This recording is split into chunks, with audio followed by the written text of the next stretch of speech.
పరమ పూజ్య భాగవతోత్తములారా, మన ఆండాళ్ తల్లి కృప చేసిన తిరుప్పావై దివ్య ప్రబంధంలో ఈరోజు మనము 12వ పాశురం యొక్క వైభవాన్ని, విశేషాల్ని సేవించబోతున్నాం. ఇందులో ఆండాళ్ తల్లి గోపికా భావనలో తాను 7వ గోపిక ఇంటి ముందు గోష్ఠిలో నిలుసుని ఆ లోపల పడుకున్నటువంటి గోపిక నిద్ర నుంచి మేల్కొలుపుతూ ఆమె అనుగ్రహాన్ని తాను ప్రార్థిస్తుందన్నమాట. ఈ పాశురంలో భగవత్ ప్రాప్తికి భాగవత నిష్ఠ ముఖ్యమైనది. భగవద్ భక్తులని, భాగవతోత్తములని ఆశ్రయించడంలోనే పరమాత్మ కృప కలుగుతుంది అని ఈ దివ్య సందేశాన్ని ఇవ్వడం కోసం ఇందులో గోపిక తత్వాన్ని మన ఆండాళ్ తల్లి మనకు అందిస్తూ ఉన్నది. మన సంప్రదాయంలో ఉపనిషత్ సిద్ధాంతంలో సత్సంగాత్ భవని స్పృహ గురుముఖాత్ శ్రీశం ప్రపద్య ఆత్మవాన్ అని పరమాత్మను ఈ జీవాత్మ చేరుకోవడం కోసం పద్ధతి ఏమిటో వివరించబడుతున్నది. పరమాత్మను పొందాలనుకున్నప్పుడు ఆ పరమాత్మకు అత్యంత ప్రియుడైనటువంటి జ్ఞాన అనుష్ఠానములు కలిగి పరమాత్మ తత్వాన్ని సాక్షాత్కరించుకున్నటువంటి ఆచార్యుణ్ణి ఆశ్రయించాలి. మరి ఆచార్యుని కృప రావాలనుకుంటే, ఆచార్యుణ్ణి మనము సేవించాలి, ఆశ్రయించాలనుకుంటే అందుకు ఆచార్య కృపకు పాత్రుడై ఆచార్య నిష్ఠ కలిగి ఆచార్యుని యొక్క అనుగ్రహాన్ని పొందినటువంటి భాగవతోత్తములుంటారే, ఆ భాగవతోత్తములు లేక భగవద్భక్తులుంటే ముందు వాళ్లను మనము సహవాసంలోకి తీసుకోవాలి. సత్సంగాత్, సత్పురుషుల యొక్క సహవాసం వల్ల ఈ సంసార విశేషాల మీద కొంత వైరాగ్యం కలిగి పరమాత్మ విషయంలో రుచి కలుగుతోంది. భగవంతుణ్ణి పొందాలనే ఒక ఆర్తి ప్రారంభమైనప్పుడు ఆ భగవంతుణ్ణి పొందించగలిగేటువంటి ఆచార్యుడి దగ్గరికి చేరుకోవాలి. ఆచార్యుడి దగ్గరికి తీసుకెళ్ళడానికి భాగవతోత్తముల యొక్క పురుషకారం చాలా అవసరం. అందువల్ల భాగవతోత్తముల ద్వారా ఆచార్యుడు చేరుకుంటే అప్పుడు ఆచార్యుడు తన దగ్గరికి ఊచినటువంటి ఆర్తితో చేరుకున్నటువంటి శిష్యుణ్ణి దగ్గరికి తీసుకొని ఆయన చక్కగా పరీక్షించి పరమాత్మ శక్తి ఇమిడి ఉన్న మంత్రాన్ని ఉపదేశించి తద్వారా దాని అర్థాన్ని, అలాగే భగవంతుని యొక్క పరమాత్మ యొక్క స్వరూప, రూప, గుణ, విభూతి, ఐశ్వర్య మొదలైనవన్నీ కూడా తత్వాలని తాను శిష్యునికి బోధిస్తాడు. దానివల్ల పరిజ్ఞానం, భగవత్తత్వము తెలిసినటువంటి, తత్వజ్ఞానం కలిగినటువంటి ఆ శిష్యుడు పరమాత్మను పొందడానికి ఆచార్య కృప వల్ల ప్రయత్నం చేస్తాడు. దాంతోపాటు ఆచార్యుడు కూడా తనకు చేరుకున్న శిష్యుణ్ణి ఎలాగైనా అనుగ్రహించమని, వాడి మీద నీ కృప చూపమని కూడా పరమాత్మను ప్రార్థిస్తాడు ఆచార్యుడు. ఇది మన సిద్ధాంతం. అలాగా ఆచార్యుని యొక్క ప్రార్థనను, పురుషకారాన్ని ఆధారం చేసుకుని ఆచార్యుడు అన్న మాటను తీయడానికి వీలు లేనటువంటి స్థితి కలిగిన పరమాత్మ ఆచార్యుడు పురుషకారం చేసిన ఈ జీవాత్మను తాను ముక్తి పొందింపచేస్తాడు, అనుగ్రహిస్తాడు అనేది సిద్ధాంతం.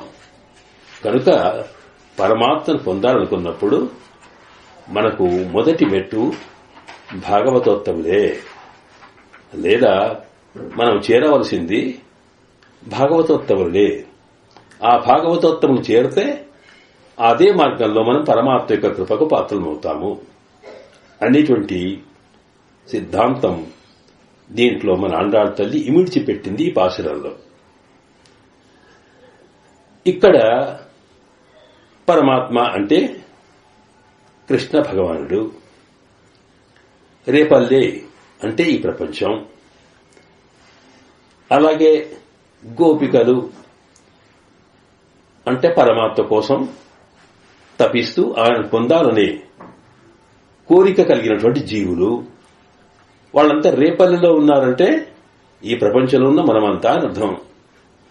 కనుక వీళ్ళందరినీ కూడా తాను ఆచార్యత్వం వహించినటువంటి లేక మార్గదర్శకం చూపేటువంటి ఆండాళ్ తల్లి ముందుగా ఆచార్య కృపకు పాత్రులై పరమాత్మకు అత్యంత అభిమాన పాత్రులైనటువంటి వ్యక్తులు గోపికలు, లోపట పడుకున్నవాళ్లు, వాళ్ల అనుగ్రహం పొందింపు చేయడం కోసం తాను ఒక్కొక్కరిని మేలుకొలుపుతూ వెళ్ళిందన్నమాట. అలాగా ఈనాడు ఇలాగ 10 మందిని తాను చేరుకుని ఆ 10 మంది యొక్క అనుగ్రహాన్ని పొందాలని ప్రయత్నం చేసే సందర్భంలో ఈనాడు 7వ గోపిక దగ్గరికి వచ్చిందన్నమాట. మనం మరొక విషయం గుర్తుంచుకోవాల్సింది ఏమిటి,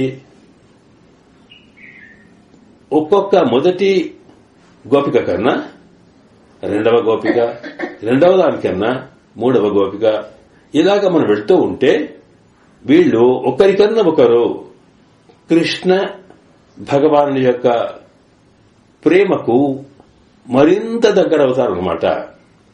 అంటే కృష్ణ తత్వాన్ని పొందడానికి ఈనాటి 7వ గోపిక దగ్గరికి వెళ్లడం అంటే ఇంకా మరొక 3 మెట్లెక్కితే చాలు ఆచార్యుడు లభిస్తాడు, ఆచార్య కృప వల్ల కృష్ణుడు దొరుకుతాడని. ఇక్కడ ఆచార్యుడు అంటే నందగోపుడు అనేది తత్వం మనం వింటాం. తర్వాత ఆ నందగోపుడికి వాడి యొక్క వశమైనటువంటి వాడు కృష్ణుడని, కనుక అక్కడ నందగోపుడి యొక్క అనుమతితోనే కృష్ణుని పొందాల్సి వస్తుంది. కనుక ఆ నందగోపుడి దాకా చేరడం కోసం ఈ గోపికలంతా తోడ్పడాలి. కనుక ఈ 7వ గోపిక దగ్గరికి వీళ్ళు చేరుకున్నారు. దీంట్లో ఇక్కడ పరమాత్మకి ఇంతదాకా ఇంతకు ముందున్నటువంటి కొందరి గోపికల్లో సాక్షాత్తుగా ఆచార్య కటాక్షంతో కృష్ణ భగవానుడి యొక్క కృపను పొందిన వాళ్లుగా మనం సేవించాం. కానీ ఇంతకు ముందున్న పాశనంలో కత్తు కరవై అనే పాశనంలో, అలాగే కనతిలంగ తిరుమై అనే ఈనాటి పాశనంలో ఇంతకు ముందున్న గోపికల కన్నా ఈ గోపికల్లో కొంత తేడా కనిపిస్తుంది. వాళ్ళేమో సాక్షాత్తు కృష్ణ తత్వాన్ని అనుభవిస్తున్న వాళ్ళైతే, వీళ్లు అంతకన్నా గొప్పగా కృష్ణ భగవానుడి యొక్క ప్రేమను పొంది అంటే పరమాత్మ అనుగ్రహానికి పాత్రులై అత్యంత ప్రియులైనటువంటి వాళ్లకు సంబంధించిన వాళ్ళు వీళ్ళు. అంటే గోపాలకులకి వాళ్ళ కుటుంబంలో పుట్టినటువంటి తల్లి ఒక ఆవిడ నిన్న విన్నాం. అలాగే ఈనాడు కూడా ఈ కృష్ణ భగవానుడికి అత్యంత ప్రియమైనటువంటి వ్యక్తికి సంబంధించినటువంటి గోపిక ఈవిడ. కనుక ఇక్కడ ఇంతదాకానేమో భగవద్భక్తులను ఆశ్రయిస్తే పరమాత్మ తాను సంతోషిస్తాడు, తాను ఎవరినైతే ప్రేమిస్తాడో, ఎవరినైతే అభిమానిస్తాడో అలాంటి వాళ్ల మాటను అతను తీయలేడు. కనుక భగవత్కృప పొందడానికి భక్తులను ఆశ్రయిస్తే చాలనుకున్నాం. కాని అంతకన్నా గొప్పగా ఈ ఇంతకు ముందు పాసురంలో ఈ పాసురంలో చెప్పిన విశేషం ఏంటంటే, పరమాత్మ అనుగ్రహం కావాలనుకున్నప్పుడు మనకు భక్తుల కన్నా ఆ భక్తులకు ప్రియతమైన వాళ్ళు ఎవరైతే ఉంటారో వాళ్లను ఆశ్రయిస్తే మనకు పరమాత్మ యొక్క అనుగ్రహం మరింతగా ఎక్కువగా వస్తుంది అని మనకి ఈ పాసురంలో కూడా చెప్పడం జరుగుతోంది. అంటే భక్తులకి భక్తులు, భగవంతుని మీద ప్రేమ పొందిన వాళ్ళు భక్తులు లేక భాగవతోత్తములు, ఆ భాగవతోత్తముల యొక్క అభిమానాన్ని పొందిన వాళ్ళు భాగవత అభిమానం అంటాం. అంటే వీడు నావాడు అనేటువంటి భావం మనం పొందినట్టయితే అంతకన్నా గొప్పగా తన భక్తులను ఆశ్రయించిన వాళ్ల కన్నా గొప్పగా తన భక్తుల యొక్క ప్రేమను పొందిన వాళ్ల మీద పరమాత్మ యొక్క అనుగ్రహం మరింతగా ఉంటుందని మన సిద్ధాంతం. కనుకనే మన పూర్వాచార్యులందరూ కూడా సామాన్యంగా పరమాత్మను ప్రార్థించేటప్పుడు, స్వామి నేను నీ భక్తుణ్ణి అనుకోకు, నీకన్నా నీ భక్తులకు భక్తుణ్ణి అని భావించు, లేదా ఆళ్లకన్నా ఇంకా భక్తుణ్ణి అని భావించమని కోరతారు. తద్భృత్య భృత్య పరిచారక భృత్య భృత్య భృత్యస్య భృత్య ఇతి మాం స్మర లోకనాథ అంటారు కులశేఖరాలు వాళ్ళు ముకుందమాలలో. స్వామి నీకు ఎవరైతే దాసులో నీ భక్తులు ఎవరైతే ఉన్నారో ఆ భక్తులకి భక్తులు ఎవరైతే ఉన్నారో ఆ భక్తులకి భక్తులు ఎవరైతే ఉన్నారో వారికి ఇంకా భక్తులు ఎవరైతే ఉన్నారో ఇలాగా 7 తరాల్లాగా వాళ్ళందరికన్నా నేను వాళ్ళందరికీ భక్తుణ్ణి అనే అంశాన్ని నన్ను గుర్తించుకుని నీ అనుగ్రహాన్ని పొందించు స్వామి కృష్ణ అని కులశేఖరాలు వాళ్ళు ప్రార్థిస్తారు. అలాగే మన పూర్వాచార్యుల యామనమునుడు కూడా స్తోత్రరత్నంలో చెప్పేటప్పుడు, స్వామి నన్నెక్కడో పుట్టించకు, నేను చేసుకున్నటువంటి కర్మ ఫలితాన్ని అనుసరించి నా ఏ జన్మ ఇచ్చినా సరే నాకు. మన పూర్వాచార్యులు ఎప్పుడు కూడా సాక్షాత్తుగా నాకు మోక్షం ఇవ్వు అని అడగలే.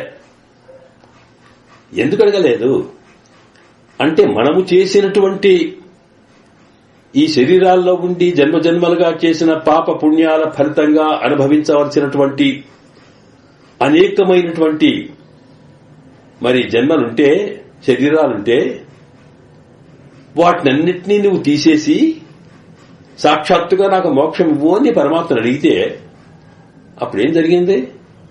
పరమాత్మ చేసిన చట్టాన్ని మనమే ఆయన చేత ఉల్లంఘింప చేస్తున్నామన్నమాట.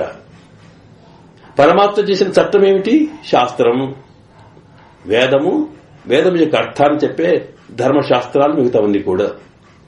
మరి అవన్నేమో అవశ్యం అనుభోక్తవ్యం, కృతం కర్మ శుభ అశుభం, మంచి చెడు ఏది చేసినప్పటికీ కూడా ఆ పని యొక్క ఫలితాన్ని అనుభవించి తీరాలి.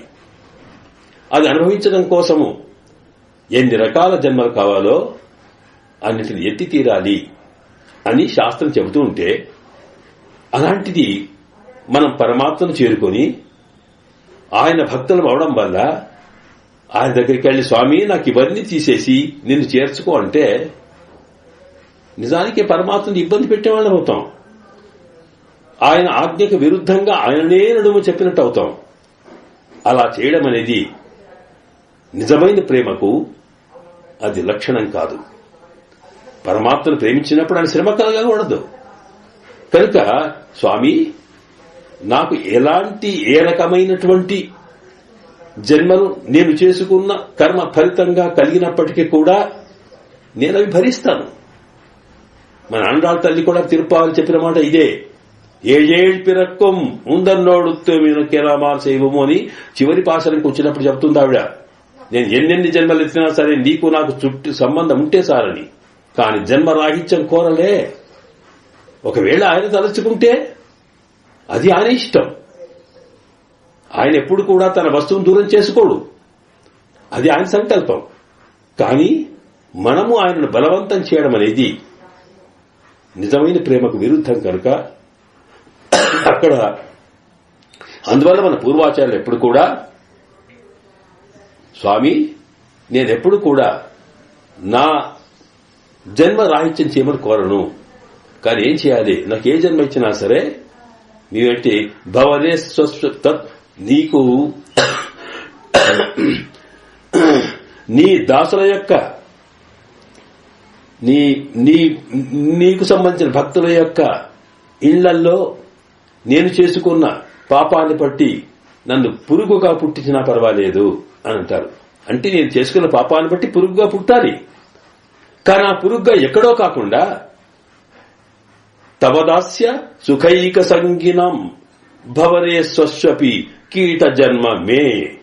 స్వామి, నీకు దాసం చేసేటువంటి ఆ నీ దాసత్వంలోనే, నీ సేవలోనే మాకు తాము సుఖాన్ని పొంది ఆనందాన్ని పొందేటువంటి భాగవతోత్తములుంటారే, వాళ్ల ఇళ్లల్లో నేను కనీసం నా కర్మ ఫలితాన్ని అనుభవించడం కోసం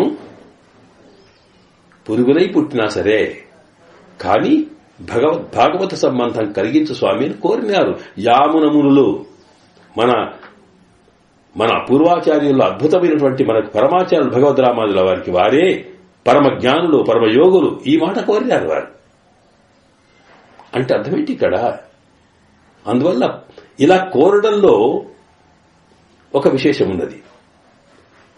తద్భృత్య భృత్య అంటే నీ భాగవతోత్తములకు కూడా నేను దాసునై ఉన్నట్టుగా ఆలోచించమంటే, పరమాత్మకి వాళ్ళకు తెలుసు సిద్ధాంతం. భగవద్భక్తుల కన్నా భక్తులు ఎవరితో ఉంటారు వాళ్ళకి ప్రేమ ఎక్కువనట. ఈ ప్రేమ అనేది ఒక ప్రవాహం లాంటిది. నీటి ప్రవాహము అది ఎప్పుడు కిందికే పోతుంది గాని ఎక్కడ వంత ఉంటుందో ఆ వైపే పోతుంది కానీ పైకి ఎక్కదు. పైకి ఎక్కాలంటే ఏదో అడ్డంకి వస్తే గాని ఎక్కడానికి వీల్లేదే. అందువల్లనే అలాగే పరమాత్మ యొక్క కృప అనేది అది నీటి ప్రవాహం లాంటిది. ఆ ప్రవాహం ఏం జరుగుతోంది అంటే అది ఎంతెంత దూరం వెళ్తూ ఉంటే అంతంత విశాలమవుతుంది. నదీ ప్రవాహం తాను పుట్టిన చోట చిన్నగా ఉంటుంది, కానీ అది ఎంతెంత దూరం వెళ్తూ ఉంటే అంతంత విశాలమవుతుందే. సముద్రంలో కలిసేటప్పటికీ మరింత విశాలం అవడం మనం చూస్తామే. అలాగే పరమాత్మ యొక్క కృప కూడా, దయ కూడా తన భక్తుల మీద పడ్డ కృప కన్నా ఆ భక్తులకు కాస్త ఎక్కువ అవుతుంది. అంతకన్నా మరీ ముందుకైనా కొద్దీ పెరుగుతుందట. కనుక మనం కోరాల్సింది సాక్షాత్తుగా భగవంతుడి కాకుండా తద్భృత్య భృత్య పరిచారక భృత్య భృత్య అని చెప్పుకున్నారు అక్కడ. ఇది భాగవతోత్తములను ఆశ్రయించడంలో పరమాత్మ యొక్క అంటే సాక్షాత్తుగా భగవంతుణ్ణి మనము ఆశ్రయించి భక్తులను కన్నా ఆ పరమాత్మకు ప్రేమికులైనటువంటి భక్తుల యొక్క వారి భక్తులు చేరుతూ ఉంటే ఎంతెంత దూరముగా మనం వెళ్లి ఎంతెంత దాసత్వం చేస్తామో అంతంత ప్రేమ, అంతంత ఎక్కువ ప్రేమ, అంతంత ఎక్కువ అనుగ్రహం, అంతంత ఎక్కువ కృప పరమాత్మది మన మీద కలుగుతోంది. ఇది సిద్ధాంతం. అది చెప్పడం కోసం ఇక్కడ భాగవతోత్తములకు భగవద్భక్తులైన భక్తులకి మనము ఆశ్రయించడం చాలా అవసరం అని చెప్పుకున్నారట. దానికి మనకు సాక్షాత్తుగా రామాయణం చెబుతున్నది. రామాయణంలో శ్రీరామచంద్రుడు తాను గుహుడి దగ్గరికి వెళ్ళినప్పుడు గుహుడు చాలా సంతోషంతో, స్వామి రామచంద్ర, సీత అమ్మతో లక్ష్మణ్తో మీరు ఇక్కడికి వచ్చారు నా రాజ్యంలోకి, అరణ్యవాసం కన్నా ముందు అరణ్యవాసం చేసే సందర్భంలో. కనుక అతిథి సత్కారం పొందమని అడిగాడు ఆయన. అప్పుడేం చేసినాడు రాముడు, నేను ఆశ్రమంలో ఉన్నానయ్యా, నేను నియమనిష్టల్లో ఉన్నాను కనుక ఇప్పుడేం అక్కర్లేదు, అయినా సరే నాకు ఇంతకన్నా ఏం కావాలి, నీవు అడవికి మహారాజయ్యుండి కూడా నా దగ్గరికి పద్భ్యాం అభిగమాచ్చైవ, నా దగ్గరికి కాలితో నడిచి వచ్చావయ్యా, స్నేహ సందర్శనేనచ, ఎంత ప్రేమతో చూస్తున్నావు, ఇది చాలు నాకు, ఇంకెంతకన్నా ఎక్కువ అతిథి సత్కారం ఏం కావాలి అని ఆ గుహుడిచ్చినట్టు పళ్లను వాటిని తాను ముట్టకుండా పక్కకు పెట్టాడు ఆయన. మరి అదే రాముడు తాను శబరిమాత దగ్గరికి వెళ్ళాడు. అసలు తాను వెళ్లాల్సిన మార్గంలో శబరిమాత అవసరమే లేదు, అయినా వెళ్ళాడు. వెళ్లి అక్కడికి వెళ్ళిన తర్వాత శబరిమాత తాను స్వయంగా తాను కురికి చూచి స్వామికి సమర్పించిన పళ్లను తిన్నాడని మనకు తెలుసు కదా. ఎందుకు అలా చేశాడు? గుహుని దగ్గరనేమో కాదు పొమ్మన్నాడు, మరి శబరిమాత ఎంగిలికి అని మనం ఎంగిలి అనుకుంటున్నాం అనుకోండి, అవి కాకపోయినా ప్రేమతో పెట్టినటువంటి పళ్ళని తాను ఎంతో ఇష్టంగా తిన్నాడు ఆయన. ఎందుకట అంటే శబరి తాను భక్తులకు భక్తురాలు, పరమాత్మకు భక్తుడైన వాడు, భగవత్ తత్వాన్ని అనుభవించినటువంటి మహర్షి మతంగ మహర్షి. ఆ మతంగ మహర్షి యొక్క శిష్యులు, ఆ శిష్యులకు శిష్యులు, ఆ శిష్యులకు శిష్యురాలు ఈవిడ. అంటే మతంగ మహర్షి కాలం నుండి కూడా ఆయన ఆచార్య ఆజ్ఞను అనుసరించి రాముడు వచ్చేదాకా తాను ఆయన కోసం ఎదురు చూస్తూ ఉండాల్సినటువంటి పరిస్థితి ఉంది కనుక అందరికీ కూడా తన సేవ చేస్తూ పోయింది. కనుక తన భక్తులైనటువంటి శిష్యులకి తాను సేవ చేసింది కనుక, వాళ్ల ప్రేమను వాళ్ళ అనుగ్రహాన్ని పొందింది కనుక, తాను సాక్షాత్తుగా తన భక్తుడిగా వచ్చినటువంటి గుహుని కన్నా తన భక్తులకి వచ్చినటువంటి మరి చేసిన విందుని, అతిథి సత్కారాన్ని శబరిమాత నుండి రాముడు పొందాడు. దీనివల్ల ఏం తెలుస్తుంది మనకి అంటే, సాక్షాత్తు పరమాత్మను ఆశ్రయించిన దానికన్నా అంతకన్నా భగవద్భక్తులే ప్రధానం అన్నమాట. కనుక ఈ భాగవతోత్తముల ద్వారా మనము ఆచార్యుణ్ణి ఆశ్రయిస్తే ఆచార్యుని ద్వారా మనకు పరమాత్మ కటాక్షం కలుగుతోంది. అందువల్ల ఈ ఈనాడు భాగవతోత్తములైనటువంటి ఒక గోపికను తాను నిద్ర నుండి మేలుకొని తన మీద అనుగ్రహం పొందించమని ఆండాళ్ తల్లి గోపికల గోష్ఠిలో కోరుతూ ఉన్నది. ఈవిడ తాను ఆచార్యునికి సంబంధించిన ఆవిడ, ఆచార్యునికి భక్తురాలు. అంటే ఆచార్య సంబంధం వల్ల కృష్ణుడు కూడా ఈమెను ఎందుకు ప్రేమిస్తున్నాడు అంటే, తనకు దగ్గరివాడైన, తనకెంతో అంకితమైనటువంటి వ్యక్తికి సంబంధించింది కనుక ఆయన కన్నా ఎక్కువగా ఈమెను ప్రేమిస్తాడట ఆయన. దీంట్లో రేపల్లెలో ఈ గోపిక ఇంటికి, ఏ గోపిక ఇంటికి వెళ్లారో వీళ్లు, ఆ గోపికకు ఒక అన్న ఉన్నాడట. ఆ అన్న గోపాలుడు. ఆయన పేరేమిటి అనేది సరే కొంతమంది సుదాముడు అనే పేరు కలవాడు అని చెబుతున్నారు. కానీ వాస్తవానికి ఎక్కడా రేపల్లెలో ఉన్న గోపాలకులకు గాని గోపికలకు గాని వాళ్ళ వ్యక్తిగతంగా ఈ పేరు అనేది ఎక్కడ మనకు కనిపించదు. ఎందుకు కనిపించదంటే, వాళ్లకున్న పేరు ఒకటే, గోపాలుడు, గోపిక. గోపాలుడు అంటే గోవులను పాలించేవాడు. ఆ పరమాత్మకి, కృష్ణ భగవానుడికి అత్యంతమైన ప్రియమైన గోవులకు దాసుడు అని కృష్ణుని ప్రేమకు సంబంధించినటువంటి పేరుతో పిలువబడతారు తప్ప వాళ్ళకి వ్యక్తిగతంగా పేరు ఒకటంటూ ఉండదు. అలాంటి స్థితి కలవారు కనుక ఆయన గోపాలుడట. ఆ గోపాలుడి ఉండే విశేషం ఏంటంటే, ఇతర గోపాలకుల కన్నా కృష్ణుడంటే అత్యంతమైన ప్రేమ. ఆ కృష్ణుని కోసమే అంకితమైన వాడాయన. ఇంకా ఆయనకు వేరే సంసారం ప్రపంచంతో సంబంధమే లేదు. అడుగడుగునా కృష్ణుడే, సర్వం కృష్ణుడే.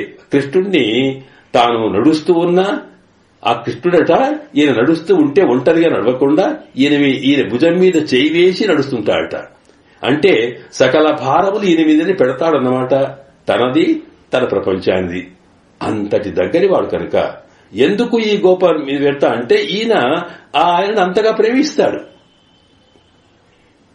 కృష్ణ భగవానుడు చెప్పాడే భగవద్గీతలో, జ్ఞాని అయిన వాడు నన్ను ఎక్కువగా ప్రేమిస్తాడు. ఎవడు నన్ను ప్రేమిస్తాడో అలాంటి జ్ఞాని నాకు ప్రాణంతో సమానం. ఆయనను ఒక వ్యక్తి తనకు అన్నిటికన్నా ఎక్కువగా ప్రాణాన్ని ఎంతగా ప్రేమిస్తాడో నేను అంతగా ఆయన ప్రేమిస్తానయ్యా అంటూ భగవద్గీతలో అత్యర్థం మమ ప్రియ అని చెప్పుకున్నాడే. అందువల్ల ఇతర గోపాలుల కన్నా ఈయన మీద కృష్ణ భగవానుడికి ఎంతో ప్రేమనట. ఎందుకంటే ఆయననే అంకితం. ఈయనకి కృష్ణ సేవ తప్ప మరొకటి అక్కరనే లేదు. అలాంటి స్థితిలో ఉన్నవాడు ఈ గోపాలుడు. అంటే అంతటి భగవంతుని యొక్క కృపకు పాత్రుడైన భగవద్భక్తుడు. ఆయనకు చెల్లెలు ఈ పాశరంలో మేల్కొనబడుతుంది. అంటే ఆయన సంబంధికురాలన్నమాట. కనుక ఇక్కడ ఆ గోపాలుడి కన్నా ఆ గోపాలుడికి సంబంధించినటువంటి గోపాలుడి ప్రేమకు పాత్రురాలైనటువంటి ఈవిడని మనం ఒకవేళ మేల్కొల్పజేసి ఆమె అనుగ్రహం పొందితే మనం కృష్ణుడి యొక్క అనుగ్రహం పొందగలుగుతాము అనే తత్వంలో అనే అంశాన్ని సూచిస్తూ మన ఆడరాడు తల్లి ఈ గోపికరింద్రుడు లేపుతున్నది. ఇలాగా సామాన్యంగా ఈ గోపాలుడి యొక్క తత్వం ఏమిటంటే, కృష్ణునికి ఇంతగా అంకితమవుతున్నాడంటే ఇలాగ చేయడానికి వీలుందా అంటే వీలుందట. ఇక్కడ ఏంటంటే రామావతారంలో లక్ష్మణుడు ఎలాగా రామునికి తాను అంకితమైన జీవితం గడిపాడో అలాగే కృష్ణావతారంలో ఈ గోపాలుడు అలా చేశాడట. రామావతారం లక్ష్మణుడు ఏం చేశాడో తెలుసు కదా. లక్ష్మణుడి గురించి వాల్మీకుల వారు మనం సామాన్యంగా రామాయణం చదివినా లేక రాముడి ఆలయాలకు వెళ్లినా మనం ఎవరిని సేవిస్తామండి? అయితే రాముడు లేదా సీతమ్మ, కాదా సీతారాముడు. కానీ ఆ పక్కకే లక్ష్మణుడు ఉంటాడండి విగ్రహాల్లో. ఆ లక్ష్మణుడి మీద దృష్టియే పోదు మనకి. అలాగే రామాయణంలో కూడా రామ అయనం, రాముడి యొక్క కథ, లేక రామ అయనం, సీతమ్మ కథ అని ఇలా చెబుతూ కృత్స్నం రామాయణం ప్రోక్తం సీతాయా చరితం మహత్ అని వాల్మీకుల వారు రాముని కథ లేకపోతే సీతమ్మ కథ, దాంతోపాటు పౌలశ్చవధమిత్యేవ అని రావణుని యొక్క వధ కూడా అని పేరు చెప్పాడు తప్ప అక్కడ లక్ష్మణుని పేరు ఎక్కడా లేదు. కానీ వాస్తవానికి మొత్తము త్యాగమయ జీవితం రాముడి కన్నా ఎక్కువగా చేసిన వాడు లక్ష్మణుడు.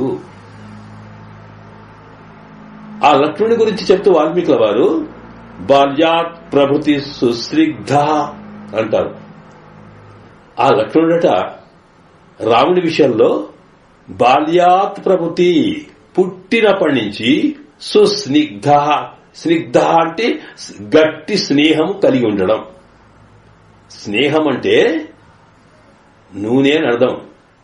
నూనె చేతికంటితే ఎంత కడిగినా పోదో, ఎంత జిగుటుగా ఉంటుందో అంతటి జిగుటుగా విడువలేని స్థితి ఉన్న ప్రేమకి స్నిగ్ధం అంటాం.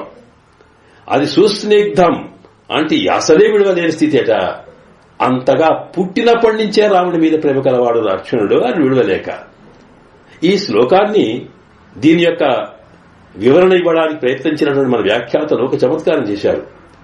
ఆ రాముడి మీద లక్ష్మణుడికి చిన్నప్పటి నుంచి ఎంత విడువలేని ప్రేమ అనడానికి మన సంప్రదాయ గ్రంథాల్లో ఒక విశేషం ఉన్నది.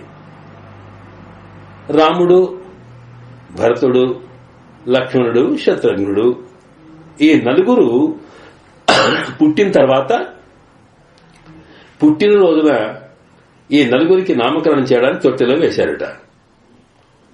తొట్టెలో వేస్తే 3 తల్లులు అక్కడున్నారు. కౌసల్యమ్మ, సుమిత్రమ్మ, కైకేయమ్మ.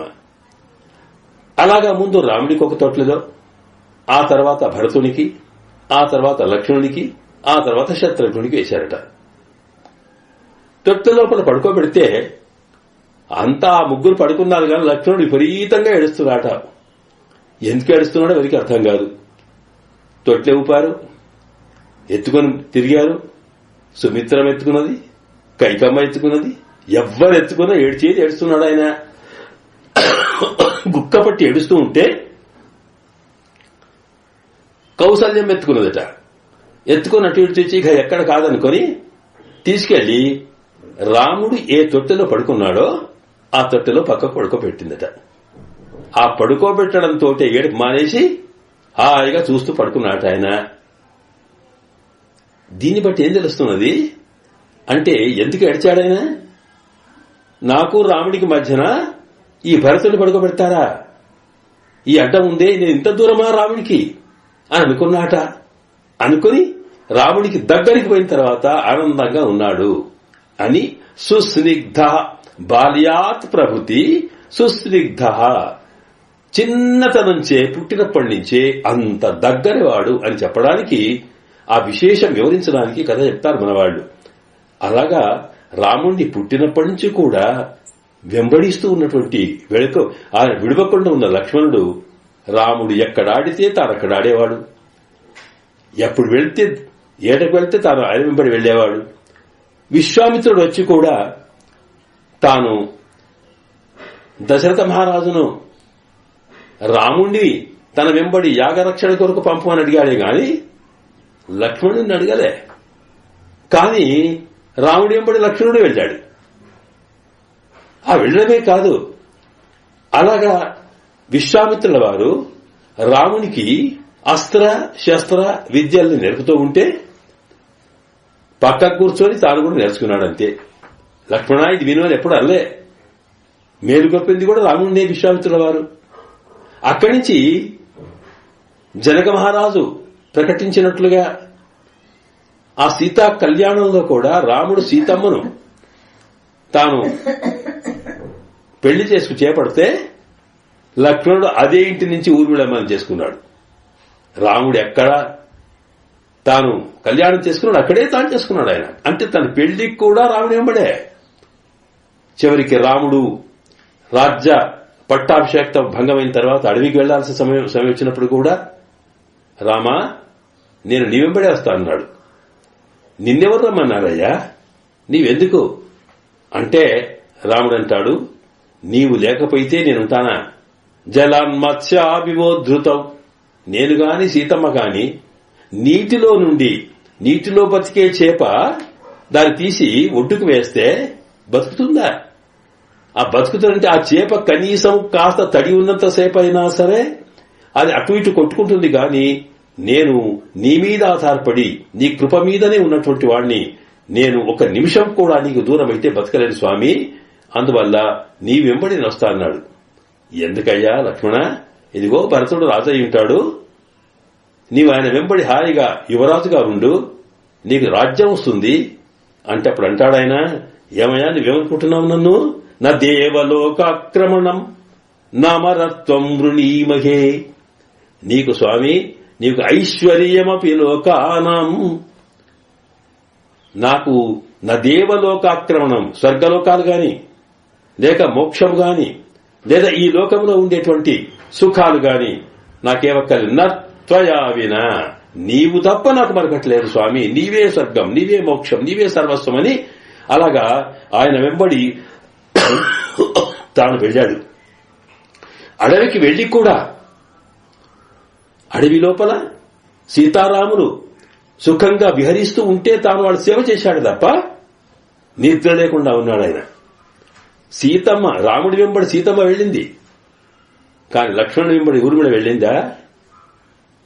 తాను అగ్నిసాక్షిగా పెళ్లాడిన భార్య పట్టలేదు, రాజ్యం పట్టలేదు, సుఖాలు లేవు, రాముడు తప్ప.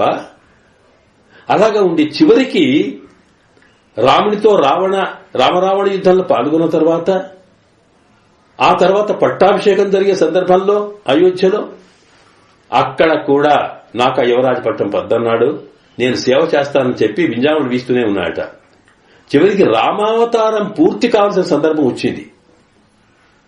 రాముడు ఈ లోకంలో అవతరించినటువంటి కార్యం అయిపోయింది కనుక మళ్లీ వైకుంఠం వెళ్లాల్సిన సమయం వచ్చిందని బ్రహ్మదేవుడు తెలిపిన సందర్భంలో రాముడు అవతారం సాధించబోతున్నాడు అన్నప్పుడు ఇంకా రాముడు లేని నా జీవితం నేను ఇక్కడే ఉంటాను, ఎందుకంటే రాముడి కన్నా ముందే తన అవతారాన్ని సాధించాడు లక్ష్మణుడు. ఇంతటి అంటే తన పుట్టుక నుండి తన అవతారం సాధించేదాకా రాముడు తప్ప ఇంకా ప్రపంచంలో మరోటి లేదని ఎలాగ అంకితమైనాడో అలాంటి లక్ష్మణుడు స్థితినే కృష్ణ అవతారంలో ఈ గోపాలుడు అలాంటి స్థితి పెట్టుకున్నాడట. కనుకనే ఇంకా ఆయనకు మరొకటి ఇంకేమీ లేదు. అలాంటి గోపాలుడి యొక్క ఇంటి ముందుకి వీడు వెళ్లారు. వెళ్తే ఆయనకేమి బ్రహ్మాండమైన సంపత్తి ఉన్నది అక్కడ. ఆ ఇంటి ముందరికి వెళ్లిన తర్వాత ఆ లోపట గోపాలుడి చెల్లెలు ఆవిడ పడుకొని ఉంది. గోపిక పడుకోవడం అంటే కృష్ణ తత్వాన్ని అనుభవిస్తూ ఉందన్నమాట. తన అన్ననే అంత కృష్ణునికి అంకితమైనప్పుడు ఆ లక్షణం ఈవిడికి కూడా వస్తుంది కదా. అందువల్ల ఆ కృష్ణుడంటే ఎంతో ప్రేమతో ఆ కృష్ణతత్వాన్ని అనుభవిస్తూ ఉంది లోకమంతా మరిచిపోయి. అలాగా పడుకున్న ఆవిడ దగ్గరికి వెళ్లి ఆమె ఇంటి ముందు నిల్చున్నారు. వీళ్ళంతా చూస్తుంటే ఏం జరిగింది అక్కడ ఆ వాతావరణంలో. ఆమెనేమో పడుకొని ఉంది. ఆయన దగ్గర చాలా పశువులు గేదెలున్నాయట, బర్రెలు. అవి కూడా అంటే ఇంతకుముందు పాసరంలో గోపాలుని ఇంట్లో ఉన్నంత పశు సంపద ఇక్కడ ఉంది. అక్కడనేమో పాలిచ్చే ఆవులు, ఇక్కడనేమో పాలిచ్చే గేదెలు అంటే బర్రెలు. అవి ఎన్నున్నాయో చెప్పడానికి వీల్లేదు. అన్ని ఉన్నాయి అక్కడ. చూస్తూ ఉంటే ఒకవైపేమో బర్రెలు ఉన్నాయి, మరొక వైపేమో అప్పుడే ఈయన కొంతకాలమైనటువంటి దూడలు మరొక వైపు కట్టేసి ఉన్నాయి. ఎవరు కట్టేశారో ఏమో, ఈయననే కట్టేసి ఎవరు చేశారో తెలియదు మనకి. కానీ వీడు వెళ్లేటప్పటికీ ఈ బర్రెలు ఒకవైపు, వాటి దూడలు ఇంకోవైపు. తెల్లవారుజామవుతుంది. వాటికి పాలు ఇవ్వాల్సిన సమయం వచ్చింది. ఆ దూడలు కేవలం గడ్డి కూడా మేసే స్థితిలో లేవు. గేదె ఇచ్చే పాలపైనే ఆధారపడేవి. అటువంటి దూడలు పాల కోసం చూస్తూ ఉంటే వాటిని కట్టేసి పెట్టారు. ఇక్కడనేమో పాపము ఈ గేదెలన్నీ కూడా అయ్యయ్యో దూడలు పాలు తాగాల్సిన సమయం వచ్చిందే, ఇంకా ఎలాగా అవి ఇటు వచ్చేట్టుగా లేవు, కట్టేశారు, మేము అటుపోయేట్టుగా లేవన్నంత బాధలో అరుస్తున్నాయట అవి. ఆ అరిచేటువంటి స్థితిని దృష్టిలో పెట్టుకుని ఇక్కడ వర్ణిస్తున్నారు. కనత్తిలంగత్తెరుమై కన్నుకు ఇరంగి నినయిత్తములవజియే నిందు పాలుశోరా ననయిత్తెల్లం షేరార్కం నల్ సెల్వన్ అన్నారు. అక్కడుండే ఇంటి వాతావరణాన్ని బట్టే ఆ గోపాలుడికి ఎంత సంపత్తున్నదో ఊహించుకున్నారు. గొల్లలకుండే సంపత్తంతా కూడా పాడి పై ఆధారపడేవాడు గనక చక్కని పాలిచ్చేటువంటి పశువులే కదా. అందువల్ల ఈయనకి అద్భుతమైన సంపత్తి ఏమిటి అంటే పాలిచ్చేటువంటి గేదెలు. అది ఎన్ని ఉన్నాయో చూస్తూనే కనిపిస్తూనే ఉన్నది కనుక చూచారట. చూచేటప్పటికి ఆ గేదెలు ఏం చేస్తున్నాయి? అరుస్తున్నాయట.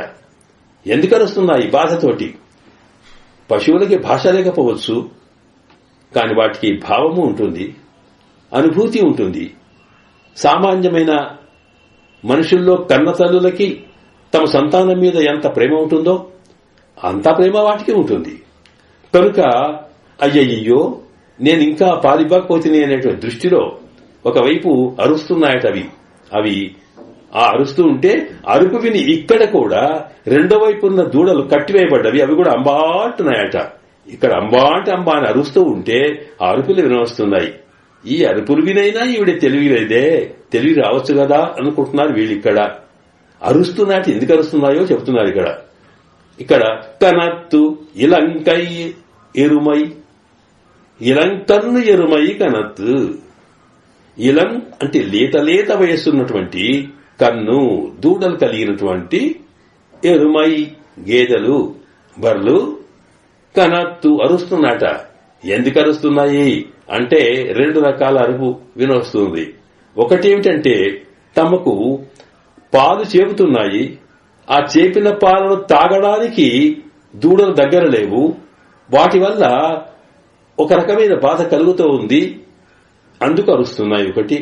రెండవది పాలు తాగాల్సిన దూడలు దగ్గర లేవే, మమ్మల్ని విడిచిపెట్టేవాళ్ళు లేడే అని అరుస్తున్నాయట. అంటే దూడలకు పాలు ఇవ్వడం కోసం ఆ పాల భారాన్ని బాగా భారం వల్ల కలిగేటువంటి బాధను చూసుకుంటూ అరుస్తున్నాయట. వాటినే కనత్తు ఇలంకన్నెరుమై, ఇలంకన్ను ఎరుమై కనత్తు అరుస్తున్నాయట. ఈ అరుపే ప్రధానమట. ఈ అరుపు వింటున్నారు ఇక్కడ. కనత్ ఇరంగత్తెరుమై ఎందుకొరకు అరవడమే కాదు, ఎందుకు అరుస్తున్నారట? కన్నుక్కు ఇరంగి, కన్నుక్కు అంటే తన దూడ కోసము, ఇరంగి దాని మీద ప్రేమ కలిగి దానికోసం మనసంతా కరిగిపోతున్నది. అయ్యో అని. అయినప్పటికీ ఏం జరిగింది ఇక్కడ? నినయిత్తు ఇల్లం ఇరంగి కనత్తిలంగ తెరుమై కన్నుక్కిరంగి నినయిత్త మురవజియే నింద పాలుశోర. ఇక అలా అరుస్తుండేటప్పటికీ లోపల భావం కలిగింది. ఆ దూడలు మనసులో కనిపించేటప్పటికీ ఆ లోపల ఏమిటంటే పాలు చేపుతూ ఉన్నాయట. ఆ పాలు చేపి చివరికి ఎంత దూరం అంటే వాటిని ఆపుకునే శక్తే లేకుండా అవి ఆ 4 పొదుగుల్లోంచి కూడా ధారగా ప్రవహిస్తూ ఉన్నాయట. అక్కడున్నది ఒక్కటి గేదెనా? ఒకటే? ఎన్నో చెప్పలేనంత పల అన్నారే ఇంతకుముందు ఆవుల గురించి, ఇంతకుముందు పాసరంలో కణంగల్ పల అన్నారే, అలాగే ఇక్కడ కూడా గేదెలు పల ఒక్కటే, ఇన్నా అని చెప్పడాలు లేదు. అన్నిటికన్నీ కూడా అలాగే అరుస్తున్నాయి, అన్నిటికన్నీ అలాగే పాలు సేపు ప్రవహింపజేస్తున్నాయన్నమాట. ఆ పాలు సేపుతుంటే ఎంతగానో ఆగుతాయి కనుక ఆ పాలన్నీ కూడా ప్రవాహమైపోయి ఇంటి ముందర వాకిలంతా కూడా తడిసిపోయి నినైత్తు ఇల్లం షేరాక్, ఇల్లంతా కూడా అది తలంచుకుంటూ ఉంటే భావన వచ్చినప్పుడు సాధారణంగా మనం చూస్తామే, ఒక వస్తువును మనం అనుభవించకపోయినా మన మనసులో దాని గురించిన భావన కలిగితే వెంబడి శరీరంలో మార్పు వస్తుంది. అలాగే ఇక్కడ కూడా ఆ దూడలు వచ్చినట్టుగా పాలిచ్చినట్టుగా వాటి కోసం ఇలాంటి భావన వచ్చేటప్పటికీ నేనైతు అలా ఆలోచించేటప్పటికీ ఆ పాలు ఆగకుండా ప్రవహిస్తూ ఉంటే ఇల్లం షేరాకు, ఇల్లంతా బురదైపోయిందట. ఇల్లు బురద అంటే ఏంటి? అక్కడ వాకిలి బురద, ఇక్కడ బురద పోయి అక్కడి నుంచి బాగా తడిసిపోయి ఆ పాల ప్రవాహము ద్వారం నుంచి ఈతలకు వస్తున్నాయట. ఈ గోపికల కాళ్ళ కిందికి వస్తున్నాయి. అంతగానం పాలు పోయినా అంత అరిచినా ఈవిడ లేవదు, వాటిని పట్టించుకునేవాడు లేడు. అందువల్ల నల్ సెల్వం తంగా, ఆహా నల్ సెల్వం, నిజంగా చూడే సెల్వం, ఎంత మంచి సంపత్తి మీది అంటే సాధారణంగా ధనవంతుడు అంటే శ్రీమంతుడు ఎంత ఉంటాడు అన్నప్పుడట మనం అంటాము ఆయనకేం తక్కువనయ్యా, తిన్నంత తింటాడు పారేసినంత పారేస్తాడని. అంటే తిన్నా పారేసినా ఎంతైనా సరే తరగనంత ధనం ఉన్నవాడిని ధనికుడు అంటామే. అలాగే ఇక్కడ అంటున్నారు, ఆహా నల్ సెల్వం, నీకున్నటువంటి అమ్మా నువ్వు పడుకున్నావే, నువ్వు పట్టించుకోకుండా మీ అన్నగారి సెల్వం సంపత్తి ఉందే, వారికి ఉండేటువంటి సంపత్తి ఎంత మంచిది, ఎంతైనా సరే పోది, ఇలాగా అవి పాలన్నీ పోయినా గానీ తరగనటువంటి సంపత్తి ఉందే, ఎంత అదృష్టవంతురాలివి అన్నట్టుగా నల్ సెల్వం, అలాంటి వాడికి తంగాయి, ఆయనకు చెల్లెలా అన్నారన్నమాట. అంటే ఇందులో గోపాలుడికి ఉన్నటువంటి భౌతికమైన సంపత్తు, ఆ సంపత్తి మీద కూడా ఆయన పట్టించుకోకుండా ఉండడం, తద్వారా అంతటి సంపత్తు అంటే అది ఎంతైనా వెలకపోసే అంతా కూడా ఉన్నటువంటి ఆ శ్రీమంతాన్ని చూచి అటువంటి శ్రీమంతుని చెల్లెలా పడుకున్నావా అన్నారన్నమాట.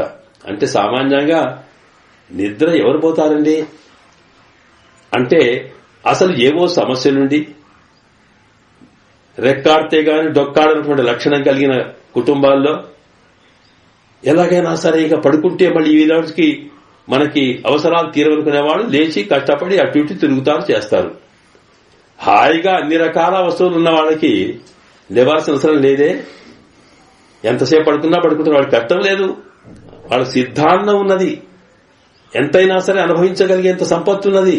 ఇంకా ఉన్నప్పుడు లేవాల్సిన అవసరం ఏంటి? అందువల్ల అమ్మా, నీవు అందులో ఆ సంపత్తి కూడా తాను కష్టపడి సంపాదించింది అయితేనేమో దాని మీద కొంత శ్రద్ధ ఉంటుంది. అలా కాకుండా శ్రీమంతుడి కన్నా కోటీశ్వరుడి కన్నా ఆ శ్రీమంతుడి కొడుకులు ఆనందంగా ఎంజాయ్ చేస్తారు. ఎందుకు అంటే వాళ్ళు కష్టపడేది ఏం లేదు. తల్లిదండ్రులు కష్టపడి సంపాదించినా ఆ సంపాదించేవాడైనా కాస్త తన కష్టం ఏమిటో తెలుసు కనుక జాగ్రత్తగా ఉంటాడు. మరి అలాంటి లేకుండా వాళ్ళ సంతానము పుట్టేటప్పటికే సిద్ధమైనటువంటి భోగాలున్నాయి కనుక వాటిని లెక్క లేకుండా అనుభవించడం మనకు కనిపిస్తుంది. వాళ్ళకి ఇంకా బాధ్యతలు లేవు. అలాంటి స్థితే ఇక్కడ కూడా నలుసెల్వం తంగాయ్ అంటే మంచి సంపత్తు కల వాడి యొక్క చెల్లెలా నీకేం అందుకే పడుకున్నావమ్మా, నిద్రపోతున్నావా అన్నట్టుగా పిలిచింది. అంటే దీంట్లో గోపాలుడికి కృష్ణ భగవానుడికి దగ్గరున్నటువంటి గోపాలుడు చెల్లెలా అంటే గోపాలుడు భగవద్భక్తుడైతే భాగవతోత్తముడైతే ఆయనకు ఆయన కృపకి ఆయన యొక్క ప్రేమకు పాత్రులైనది, ఆయన సహచరిగా ఆయన తోబుట్టుగా ఉంది కనుక ఈవిడ మరింతగా కృష్ణుని యొక్క ప్రేమకు భగవద్భక్తులకి భక్తురాలు కనుక ఈమెకు ప్రేమకు మరింతగా కృష్ణ ప్రేమ కలుగుతోంది అనేది చూపిస్తుంది ఇక్కడ. అయితే ఇక్కడ ఇంతకు ముందున్న కత్తుక్కరవై అనేటువంటి పాశరంలో గోపాలులంతా కూడా వాళ్ళకు కూడా కృష్ణ ప్రేమ కలవారే, కృష్ణుని కోసం అన్ని రకాల త్యాగం చేసేటువంటి స్వభావం కలవారైనా వాళ్ళు ముందుగా తమ వృత్తి ధర్మం ఏమిటో, తమ సంసార విషయాలేమిటో వాటిని బాగా సవరించుకొని అంటే పాలు పిండడం మిగతా కార్యక్రమాలు చూసుకున్న తర్వాతనే ఆ తర్వాత దాంతోపాటు కృష్ణుని యొక్క సేవలోకి వెళ్లడం మనం కనిపించాం. కానీ ఇక్కడేంటి అంటే వాళ్ళు కష్టపడ్డారు కనుక వాళ్ళకి సంపత్తు బాగా ఉంది. కానీ ఇక్కడ ఈ గోపాలుడు ఏమిటి, కష్టం లేదు నష్టం లేదు, ఎక్కడ తాను చేయవలసిన వృత్తి అయితే ఉందో కనీసం పాలు పిండే వృత్తి గాని పశువులకు మేత వేసే వృత్తి గాని వాటిని కాల్చే వృత్తి గాని ఏమీ లేకుండా ఈ భౌతిక సంబంధాలు సంసార సంబంధాలు తెగించి ఎప్పుడు కృష్ణ కృష్ణ కృష్ణ అని కృష్ణుణ్ణి పట్టుకొని తిరుగుతుంటే ఇంతటి సంపత్తి ఎట్లా వచ్చింది? దీనికి కష్టపడింది. సంపత్తు రావడానికి మనం శ్రమ చేస్తే రాదు.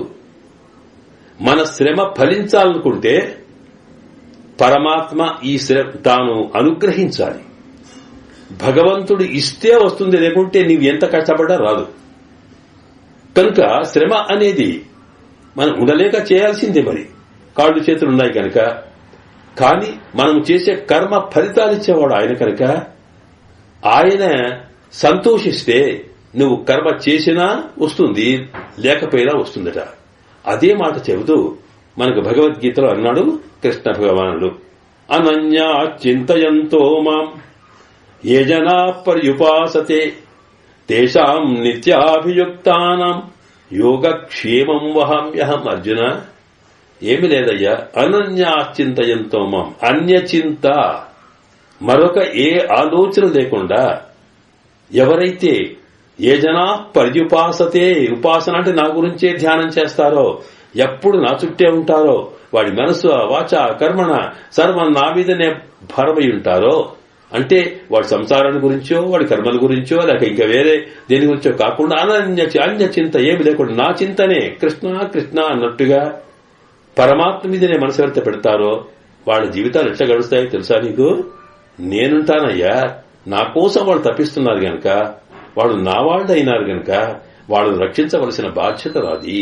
అందువల్ల నా మీద భారం వేసిన వాళ్ళు, నా మీద ఆధారపడ్డ వాళ్ళు అలాంటప్పుడు వాళ్ళ అవసరాలు తీర్చవలసిన బాధ్యత నాది కనుక అందువల్ల నేనేం చేస్తానంటే అనన్య చింతయంతో మాం ఏ జనా పరిపాస్తేషాం నిత్యాభియుక్తానం ఒక్కటిగా అది ఎప్పుడు నాబడిన ఉంటారే యోగ క్షేమం వహామి. నేనేం చేస్తానంటే యోగము అంటే లేనిది తెచ్చివ్వడం, క్షేమము ఇచ్చిన దాన్ని కాపాడడం. అంటే పరమాత్మను ప్రార్థిస్తే మనకు సంపత్తి ఇచ్చాడనుకోండి, ఇచ్చిన సంపత్తి ఉంటే దాన్ని మనం అయ్యో ఇది ఏమవుతుందో అని కష్టపడి మనం దానికోసమే మనసంతా పెట్టి దాన్ని ఎట్లా కాపాడుకోవాలో ఏం చేయాలో దానికే ఉండవలసిన అవసరం మనకు ఉంటుంది. కానీ అలా కాదట, నేను ఏం చేస్తాను, నా కోసమే తప్పించిన వాడు ఎవరితో ఉంటాడో అలాంటి వాడికి ఇవ్వడమే కాదు, క్షేమం దాన్ని రక్షించవలసిన బాధ్యత కూడా నేను తీసుకుంటాను, ఇస్తాను, దానికి కావలి కూర్చుంటాను. అదంతా కూడా వహామ్యహం అన్నాడు. నేను మోస్తానయ్యా, నేను ముళ్ళ కట్టుకొని వచ్చి తీసుకొచ్చి వాడిని ఇట్లా పెడతానా, ముళ్ళ ముద్దర కూర్చుంటాను నేను. ఎందుకంటే నా గురించి వాడు ఆలోచించినప్పుడు వాడిని రక్షించవలసిన బాధ్యత నాది కదా అని అన్ని పోల్సిన పరమాత్మనే సాక్షాత్తుగా వచ్చి ఇవ్వదలుచుకుంటే వాడికి వస్తే సంపత్తుకు కొదవ ఉండదు. కనుక ఇక్కడ గోపాలుడు కృష్ణుని కోసమే అంకితమైనాడు. అనన్యాచింత, ఎలాంటి చింత లేకుండా ఏ జన పర్యుపాసతే, ఆయననే పట్టుకుని ఆయనకే తిరుగుతూ ఆయన సేవలోనే అంకితమైనాడు కనుక ఆయన కుటుంబాన్ని పోషించవలసిన బాధ్యత, ఆయనకు కావలసినటువంటి సిరి సంపదలు ఇవ్వాల్సిన బాధ్యత పరమాత్మది. ఇవ్వడమే కాదు, ఎలా ఇవ్వాలి అంటే అందరేదో కష్టపడి సంపాదించుకునే వాళ్ళలాగా కాకుండా పరమాత్మకే అంకితమైనటువంటి వ్యక్తులకు సమాజంలో అందరికన్నా ఉన్నతమైనటువంటి స్థాయి కలిగేట్టుగా, అందరికన్నా గొప్ప సిరి సంపదలు కలిగేట్టుగా, ఇదిగో ఈయన పరమాత్మ ఆశ్రయించినాడు కనుక ఆ భగవత్కృప ఇంతగా కలిగిందని లోకమంతా కూడా సంతోషించేట్టుగా ఇస్తాడట స్వామి. అందుకే ఆ రకంగా ఇచ్చాడు ఆయన. ఇచ్చేటప్పుడు నల్ సెల్వం, అందువల్ల ఆయనకి ఇచ్చిన సంపత్తట. ఈ సంపత్తు నల్ సెల్వం ఉంది అంటే మంచి సంపత్తు. అంటే సామాన్యంగా ఆయనకి ఇచ్చిన సంపత్తు ఇదైనప్పటికీ ఈ బర్లు ఇవన్నీ కాదు అట, అంతకన్నా గొప్ప సంపత్తు ఆయనకు వచ్చింది. నల్ అంటే మంచి సంపత్తు. అంటే సంపత్తు అనేది, ధనం అనేది రెండు రకాలుగా ఉంటుంది. ఒకటి సామాన్యంగా మంచిది, మరొకటి సామాన్యమైనది లేదా చెడ్డది అనరాదనుకోండి, ఎందుకంటే మనం వాటిని అనుభవిస్తున్నాం కనుక. కానీ అది మంచిది ఎందుకు కాదు అంటే ఒక రోజు వస్తుంది, ఒక రోజు పోతుంది. అలాగా ఏంటంటే స్థిరం కాకుండా వచ్చేది. ఒకనాడు దరిద్రుడు కావచ్చు, మరొక రోజు శ్రీమంతుడు కావచ్చు, శ్రీమంతుడు మళ్ళీ ఎక్కడికో పోవచ్చు. అందువల్ల ఆ రకంగా ఉత్థాన పతనాలు, పైకి కిందికి పోయేటువంటి స్థితి కలిగినటువంటిది ఈ సంపత్తు. మరి అంతకన్నా మంచి సంపత్తి ఏది అంటే పరమాత్మ యొక్క కైంకర్యం, భగవత్ సేవ అనేది. నల్ సంపత్ అంటే భగవత్ సేవ అంటే అర్థం ఏంటనమాట, భగవంతుని నమ్ముకున్న తర్వాత సామాన్యంగా ఒక లోకంలో ఉండేటువంటి ఒక అధికారికి, ఒక ఏదో ఒక రాజకీయంగా ఉండే మంత్రికి మనం దగ్గర వాళ్ళం అనుకుంటే వాడి సంబంధం ఉంటే చాలు, వీళ్ళు ఏం ప్రయత్నం చేయకుండానే ఎన్నో వస్తువులు వచ్చి పడతాయి ఇంట్లో. మరి అలాంటప్పుడు ఇక్కడేంటి, పరమాత్మ సంబంధమే.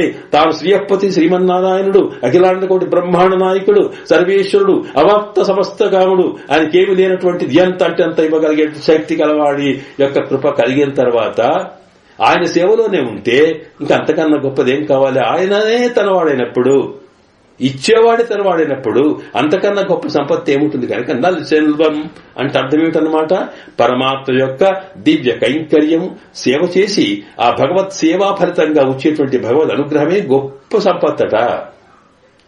అది తరగని సంపత్తు కనుక అలాంటి సంపత్తు కలిగిన వాడు ఈయన కనుక ఆయన వల్ల వచ్చిన భౌతిక సంపత్తిదే కాకుండా ఆధ్యాత్మిక సంపత్తు కలవాడు. అలాంటి వాడి యొక్క చెల్లెలా నీకేం తక్కువ తల్లి, ఇటు భౌతికం అటు కృష్ణ ప్రేమ. మేమేమో కృష్ణుని కోసం తప్పించి తప్పించి పరిగెత్తుతున్నాం, ఎప్పుడు వస్తాడో కృష్ణుడు ఎట్లా దొరుకుతాడని. నీకేం సంబంధం లేదు. ఆ గోపాలకుని యొక్క సంబంధాన్ని బట్టి, ఆయన మీద ఉండే అభిమానాన్ని బట్టైనా కృష్ణుడు నీ దగ్గరికి వస్తాడు, నిన్ను చేరుకుంటాడు. అందుకేనమ్మా నువ్వు ఇలా పడుకున్నావు అంటుందన్నమాట బయట ఉన్నటువంటి గోపికల్లో నాయకత్వం వహించిన గోదామాత అంటూ. ఇంతకీ దీంట్లో ఏమిటి అన్నప్పుడు పైకి ఈ రకంగా ముందే విన్నామే, మన ఆండాళ్ తల్లి పైకి కథ చెప్పిన ఆ కథ లోపల మనం తెలుసుకోవలసినటువంటి తత్వాన్ని కూడా లోపల పెట్టి తాను ఒక దాని ఏంటో స్వాపదేశం అంటాం అన్నమాట. అంటే ఒక అంతరార్థం అన్నమాట, లోపల ఉండే అర్థాన్ని చెబుతుంది. ఇక్కడ ఏమిటి అన్నప్పుడు పైకి మన పెద్దలు దానికి అంటే అందులో ఉండే శబ్దాలను బట్టి దాంట్లో ఉండే సన్నివేశాలను బట్టి అక్కడ వీళ్లు స్వారస్యం తీర్చారు. దీన్నే ధ్వని అంటాం మనం. అంటే సామాన్యంగా చెప్పిన మాట కన్నా పైకి కనిపించేటువంటి శబ్దాల కన్నా అందులో ఉండే అర్థము, ఆ అర్థం వల్ల వచ్చేటువంటి తోచే అర్థమైతే ఉందో అదే మనకు ఆనందాన్ని కలగచేస్తుంది. కనుక తాను చెప్పదలుచుకున్నది ఏమిటి అన్నప్పుడు ఇక్కడనట నల్ సెల్వం తంగాయి అన్నారు. ఇక్కడ మంచి సంపత్తు కలవాడెవరు? గోపాలుడు. ఏమిటా సంపత్తు అంటే కృష్ణ భగవానుడి యొక్క సేవలోని నిమగ్నం అవడం అన్నమాట. అంటే అర్థమేమిటి? ఈ సేవ వల్ల కృష్ణుడు తన చేతికి వచ్చాడనమాట. అంటే కృష్ణుణ్ణి, పరమాత్మని తన జ్ఞాన అనుష్ఠానముల ద్వారా తనకుండేటువంటి కైంకర్యం ద్వారా పరమాత్మను తనలో చేర్చుకొని పరమాత్మ యొక్క ఆనందాన్ని అనుభవించేటువంటి జ్ఞాని ఉంటాడే, అలాంటి వాణ్ణి మనము ఇక్కడ గోపాలకుడికి చెప్తున్నారు. గోపాలకుడు అంటే సామాన్యంగా గోవు అంటే ఆవు అని అర్థం. పాలించేవాడు, పశువుల పాలకులు అని సామాన్యమైన అర్థమైన గో అనే శబ్దానికి అనేకమైన అర్థాలున్నాయి. గో అంటే భూమి, గో అంటే ఇంద్రియాలు, అలాగే గో అంటే వేదము, మాట, వాక్కు. అందువలన ఇక్కడేంటి? వేదము, మాట అంటే గో అనేది వేదం అన్నమాట. పాలకుడు, పాలించేవాడు అంటే వేద ప్రతిపాద్యుడైనటువంటి పరమాత్మ తత్వాన్ని తనలో ఉంచుకొని ఆయనను పాలిస్తూ ఉండేవాడు అనమాట. గోపాలకుడు అన్నప్పుడు ఏమిటి అంటే తన జ్ఞానం ద్వారా, అనుష్ఠానం ద్వారా పరమాత్మను తనలో సాక్షాత్కరించుకొని తాను భగవత్తత్వాన్ని అనుభవిస్తున్నటువంటి జ్ఞాని. ఆ జ్ఞాన్నే మనం ఆచార్యుడు అంటాం. లోకానికి తాను భగవంతుని యొక్క తత్వాన్ని అనుభవించి లోకానికి ఆ ఉపదేశం ద్వారా భగవత్తత్వాన్ని అందించగలిగేటువంటి వాడిని ఆచార్యుడు అంటాం. అయితే ఈ గోపాలకుడికి పరమాత్మ యొక్క తత్వం ఎప్పుడొస్తుంది అంటే ఆయనకు సేవ చేయడం వల్ల. కనుక ఇక్కడ గోపాలకుడు సకల పరమాత్మ తత్వాన్ని చెప్పగలిగేటువంటి సకల శాస్త్రములు చదువుకొని వేదైశ్చ సర్వైః అహమేవ వేద్యః అన్నాడు కృష్ణ భగవానుడు. తాను అర్జున, నేను తెలియాలనుకుంటే నేను ఎక్కడుంటానో తెలుసా? సకల వేదములు, సకల శాస్త్రములు చదివినట్టుంటే ఆ శాస్త్ర ప్రతిపాద్యమైనటువంటి పరతత్వమే నేను అన్నాడే. కనుక ఇక్కడ గోపాలకుడు అన్నప్పుడు సకల వేదములు చదివి, శాస్త్రములు చదివి, శాస్త్రం యొక్క జ్ఞానాన్ని పొంది ఆ తర్వాత భగవత్ సాక్షాత్కారం పొంది భగవంతుని యొక్క కళ్యాణ గుణ అనుభవంలో ఉన్నటువంటి ఆచార్యుడు ఎవరైతే ఉంటారో అలాంటి వాడిని గోపాలుడు అంటాం అన్నమాట. ఇక్కడ ఆ గోపాలుడికి సంపత్తి ఏమిటి అంటే గురువు గారికి ఉండే సంపత్తి ఏమిటండి? ఏముంటుంది? గురువు గారి దగ్గర ఉండేవంతా శిష్యుడే, ఇంకేమీ ఉండదు, నేర్చుకునేవాళ్లే కదా. అంతకన్నా ఎక్కడ చూసినా ఏ ఆచార్య ఆశ్రమంలోకి వెళ్లినా మనకు కనిపించేది శిష్య బృందమే, వాటిని నేర్చుకునేవాళ్లే అనమాట. అదే పెద్ద సంపత్తు. ఒక సామాన్యమైనటువంటి గొల్ల అతనికి పశువుల సంపత్తి ఎలాంటిదో ఒక జ్ఞాని అయినటువంటి గురుత్వాన్ని, ఆచార్యత్వాన్ని వహించిన వారికి, ఉపదేశం చేసేవాడికి దగ్గర ఉన్న శిష్య సంపదనే గొప్పది. కనుక ఇక్కడ ఏం చేస్తున్నారు? ఆయన పాపం ఆచార్యుడు తాను అనేకమైన శాస్త్రాలు చదివి శాస్త్ర అర్థాన్ని తెలుసుకుని అలాగా పరమాత్మ కళ్యాణ గుణాన్ని అనుభవించిన తర్వాత అప్పుడు ఏం చేస్తున్నాడు? ఇది ఎవరికైనా అందించాలి అని అనుకుంటే పొందడానికి ఉండేవాళ్ళు ఎవరు? శిష్యులట. ఆ శిష్యులు చిన్నగా ఉంటారు. ఆ చిన్నగా ఉండేటువంటి శిష్యులు ఎక్కడున్నారు? వాళ్ళు కట్టబడి ఉన్నారట.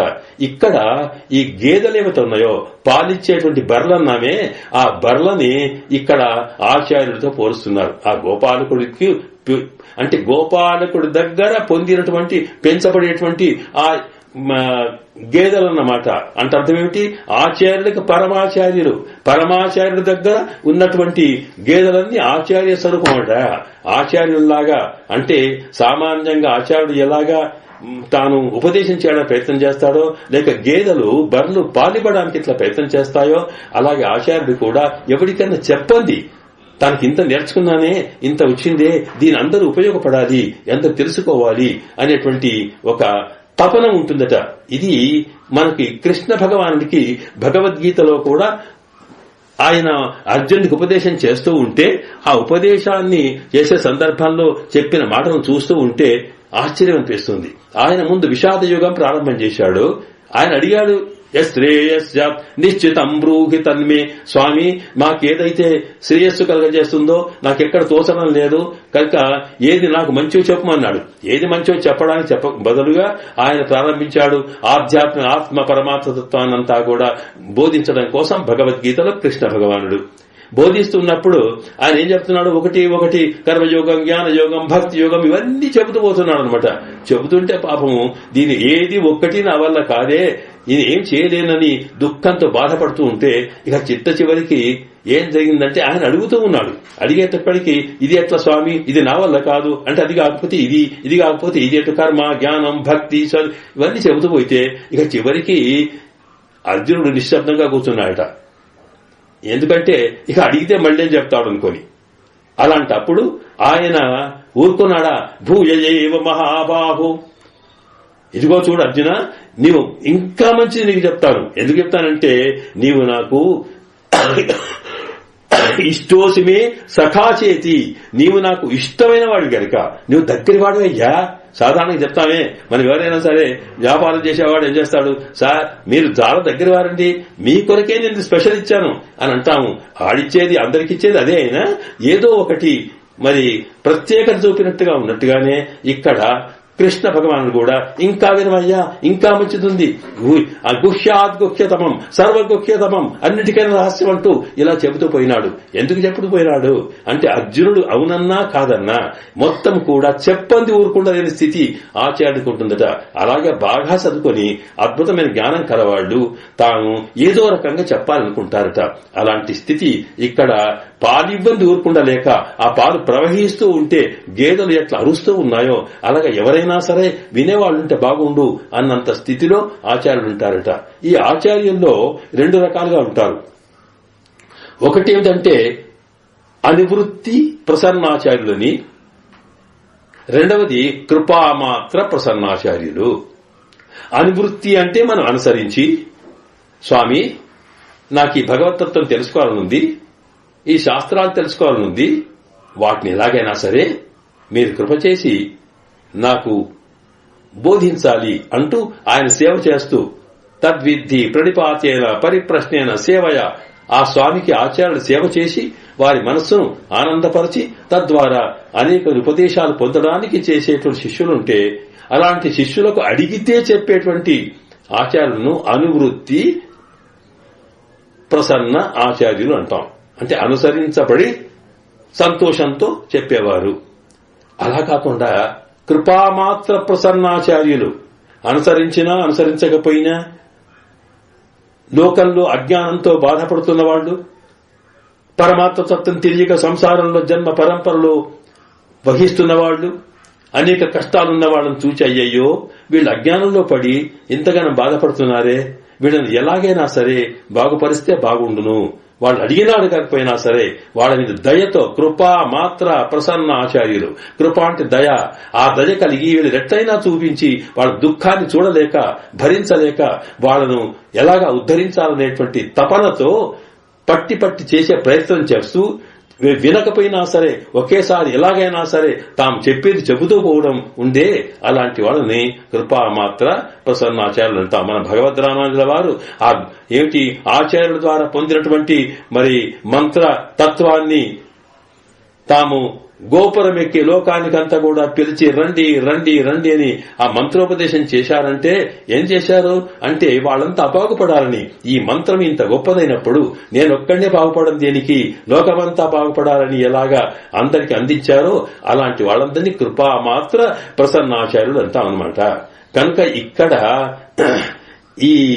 ఈ గోపాలుడట ఈయన పొందినటువంటి దాంట్లో ఇక్కడ నుండి ఆ గోపాలుని దగ్గర ఉన్న గేదెలన్నీ ఆచార్య రూపంలో కనిపిస్తే అవి కృపామాత్రములట, అరుస్తున్నాయి. కనత్తు ఇలంగై, కన్ను ఇరంగి అంటే ఆ దగ్గర ఉన్నటువంటి దూడలు అంటే చిన్న చిన్న శిష్యుల కొరకు వాళ్ళు పొందించాలనేటువంటి దాంతో దయతో వీళ్ళు పొందాలని, అంటే ఆ బర్రెలు ఎలాగా ఇవ్వాలని ఉండలేక పాలు స్రవిస్తున్నాయో ఉండలేక ఆచార్యుడు కూడా అలాగే చెబుతాడు. చెప్పగా ఎవడో వింటాడని. మరి ఎందుకు ఇలా దయ కలిగింది అంటే దూడలకి అక్కడ బర్రెలకి ఎందుకంత అరుపు వచ్చింది అంటే తమ దూడలు ఏవైతే ఉన్నావో అవి కట్టబడి ఉన్నాయట. అవి విడుచుకుని వచ్చే పరిస్థితులు లేవు. అలాగే ఆచార్యుడు దర్శిస్తుంటే ఈ లోకంలో జీవులెందరో తాము చేసిన కర్మ ఫలితాలకు కర్మతో కట్టబడి ఉన్నారు. కర్మ చెప్పిన నడవాలి, కదలలేని స్థితిలో ఉన్నారు కర్మానుభవం తప్ప.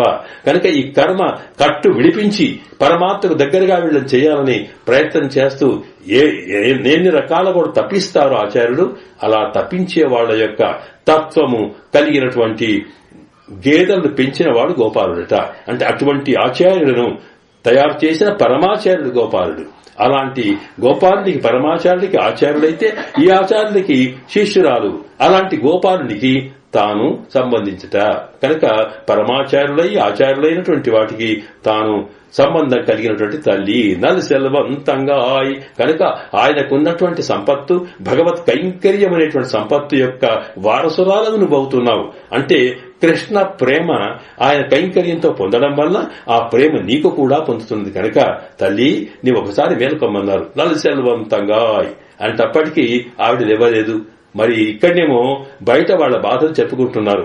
అమ్మా నీవేమో మేలుకోవడం లేదు, మా పరిస్థితి ఏమిటి చూడు. ఇక్కడ ఇది హేమంత ఋతువు, అందులో మంచు కురిసే కాలము. మేము బయట ఉన్నాము, పైన ఆచ్ఛాదన లేదు, పైనుంచి మంచు కురుస్తూ ఉన్నది. మరి పైనేమో చల్లగా తెల్లవారుజామున చలిపెడుతూ ఉన్నది, పైనుంచి మంచు కురుస్తున్నది తల మీద. పని తలై బీజ, పైననేమో మంచున్నది. పోయి ఎక్కడ దాచుకుందామంటే కిందనేమో మొత్తం పాలన్నీ కొరిచే మొత్తము భూమి అంతా బురద అయిపోయి తడి అయిపోయి కాళ్ల కింద నుంచి పాలిపోతున్నాయి. కింద తడి ఉన్నది, పైన తడి ఉన్నది. ఇక లోపలనేమో భగవద్గుణములను అనుభవిస్తూ నీ సంగతి, ఆ తర్వాత నీకు పరమాత్మతో ఉండే సంబంధం, కృష్ణుని యొక్క ఏమిటి ప్రేమ నీ మీద ఎంత కలిగిందో, అలాగే నీ గురించి భగవత్ కళ్యాణ గుణముల గురించి ఆలోచిస్తుంటే లోపలంతా ఒక విధమైనటువంటి ఆనందం కలుగుతూనే ఉన్నప్పటికీ కూడా కృష్ణుని ఎప్పుడు కలుస్తామో అనేటువంటి వణుకు పుడుతుంది లోపట. ఇలాగా తల మీద చల్లగా, కళ్ళ కింద చల్లగా, గుండెలో చల్లగా ఇవన్నీ జరుగుతున్నాయి తల్లి. మరి ఇలాగా పని తలై బీజ ఇన్ని చేసినప్పటికీ కూడా నిన్ను వాషల్ కడయప్పత్తి, వాషలంటే ద్వారము, నీ ద్వారం యొక్క పై భాగాన్ని పట్టుకున్నాం మేము. ఎందుకంటే కింద కాలు పెట్టేట్టుగా లేదు, పక్కకు నిల్చుండేట్టుగా లేదు. కనుక ఆ ద్వారం యొక్క పై భాగాన్ని పట్టుకుని వేలాడుతున్నారట అందరూ. ఇంతమంది వేలాడితే ఆ ద్వారం ఎట్లా ఉందో తెలియదు. మరి అందువల్ల కడయిప్పత్తి ఇలా జరుగుతుంది అని చెబుతూ ఇక్కడ అందువల్ల నీవు ఈ బాధనైనా చూచి ఒకసారి మా బాధనైనా చూచి నీవు లేచిరావమ్మా అని పైకి చెప్పినా దీంట్లో అర్థం చెప్పేటప్పుడు స్వామి ఆచార్య అంటప్పటికి ఇంతకు చెప్పామే. ఇక్కడ ఆచార్యుని కృపకు పాత్రుడైన భాగవతోత్తమురాలు ఈవిడ. ఈమె కృప తనకు కావాలి. మరి ఆ కృప కావాలనుకుంటే మేము నిన్ను ఇంతగా పొగుడుతున్నాము, నీ ఇంత స్తోత్రం చేస్తున్నాము, అలాగా మేము ఇంతగా కృష్ణుని కొరకు తత్వం కొరకు మేము ప్రయత్నం చేస్తున్నాము, భగవద్గుణ అనుభవం చేస్తున్నామంటే ఇందులో మా కోసం కాదు, అది కేవలం మీ యొక్క వైభవం చెప్పడం కోసమే. అంటే సాక్షాత్తుగా మనకు పరమాత్మ యొక్క సేవ చేయడంలో రెండు అంశాలున్నాయి. ఒకటేమిటంటే స్వామి యొక్క కృప కొరకు చేయడం, ఒకటి స్వార్థము పరార్థము అని. మనం చేసే సేవ ఎప్పుడు కూడా ఏది గొప్పది అంటే పరమాత్మ సంతోషం కోసం చేసే సేవనే గొప్ప సేవ. అంతే తప్ప ఏది చేసినా మన కోసం కాదు. మనం చేసే పూజలు చేసినా ఆ పరమాత్మకు ఇష్టం కనుక చేస్తున్నాము, ఆయన చెప్పాడు కనుక చేస్తున్నాము. అలాగే మనం ఏ ఆరోగ్యంపులు చేసినా పరమాత్మ ఇస్తున్నాడు కనుక చేస్తున్నాం. అలాగే స్తోత్రం చేసినప్పటికీ కూడా ఇదేదో సంతోషం కొరకు, మా సంతోషం కొరకు కాదు, నీ యొక్క వైభవం తెలిపి నీకు ఆనందం కలగడం కోసం. ఎందుకంటే నీవు స్తవ ప్రియ అని నీకు పేరుందే. స్తోత్రములు చేస్తే నీకెంతో ఆనందమట, నీ ఆనందం కోసం మేము చేస్తున్నాము అని తమకు స్వార్థం లేదని, నీ పరార్థం కోసమే, పరమాత్మ కోసమే మేము భగవద్గుణ అనుభవం చేస్తూ మేము ఇలా చూస్తున్నాము అని చెప్పడం కోసం ఇక్కడ పరితలై బీజ నిన్వాషల్కడయిప్పత్తి అనే దానికి తత్వం చెబుతూ వస్తారనమాట. ఇది ఆచార్యుడు చెప్పినటువంటి తత్వం. ఇక్కడ చెప్పారు కదా, దాంట్లో శబ్దాన్ని బట్టి వాళ్ళు ఒక ధ్వనిని తీస్తారు. దాంట్లో ఉండేటువంటి స్వాపదేశం మన కృప చేస్తారు ఆచార్యులు. మన పూర్వాచార్యులు కృప చేసిన అక్కడ ఉండేటువంటి అర్థాన్ని బట్టి ఇక్కడ ఏమిటంటే ఆచార్యుడి దగ్గరికి భాగవతోత్తములు ఆశ్రయించిన, ఆచార్యులను ఆశ్రయించిన వాళ్ళు మనకు నేర్పేదేమిటి? అష్టాక్షరి మంత్రం. అలాంటి తిరుమంత్రం ఏదో ఉందో ఆ తిరుమంత్రము ద్వారా మనము పరమాత్మను పొందొచ్చు. ద్వారము అంటే ఆమె లోపలికి వెళ్ళడానికి ఉండేటువంటి ఇంటికి ఉండే ద్వారం ఎలాంటిదో పరమాత్మను చేరడానికి ఉండేటువంటి ద్వారమట. ఈ ద్వారం నుండి మనం మరింతగా లోపలికి వెళ్తే అక్కడి నుంచి మరో ద్వారం ఉంటుంది. అక్కడి నుంచి లోపలికి వెళ్ళాలి పరమాత్మ దగ్గరికి. మనం చూస్తాం నాయహనాయ అనే పాశనంలో.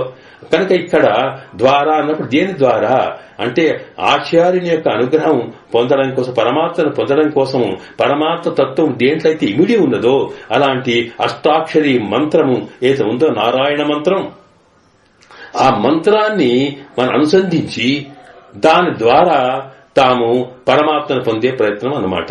ఆ మంత్రంలో ప్రధానంగా నారాయణ యొక్క కళ్యాణ గుణ అనుభవాలు చెప్పడం జరుగుతోంది. కనుక ఇక్కడ మేము ఏం చేస్తున్నాము, ఆ కళ్యాణ గుణానుభవం జరుగుతుందట.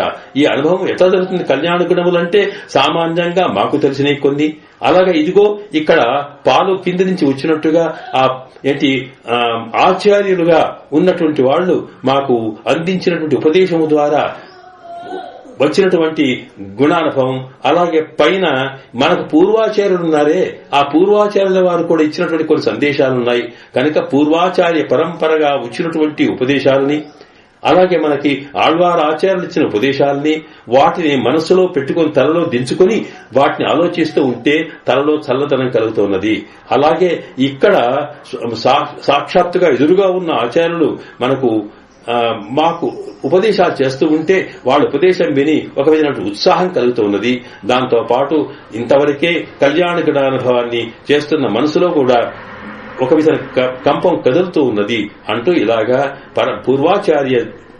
పూర్వాచార్య ఉక్తమైనటువంటి పూర్వాచార్యులు చెప్పినటువంటి ఉపదేశించినటువంటి పరమాత్మ కళ్యాణ గుణాన్ని అనుభవిస్తూ అలాగే సకల విధములైనటువంటి భాగవత ఉత్తముల యొక్క వాళ్ళ యొక్క దివ్య కళ్యాణాన్ని అనుభవిస్తూ ఇలాగ భగవత్ కళ్యాణములు, సర్వేశ్వరుల యొక్క కళ్యాణ గుణములు, అలాగే భాగవతోత్తముల కళ్యాణ గుణములు, ఇలాగ మీ అన్నగారి కళ్యాణ గుణములు అనుభవిస్తూ మేమిక్కడ ఒళ్లంతా కూడా చల్లదనంతో మేము బాధపడుతూ ఉన్నాం.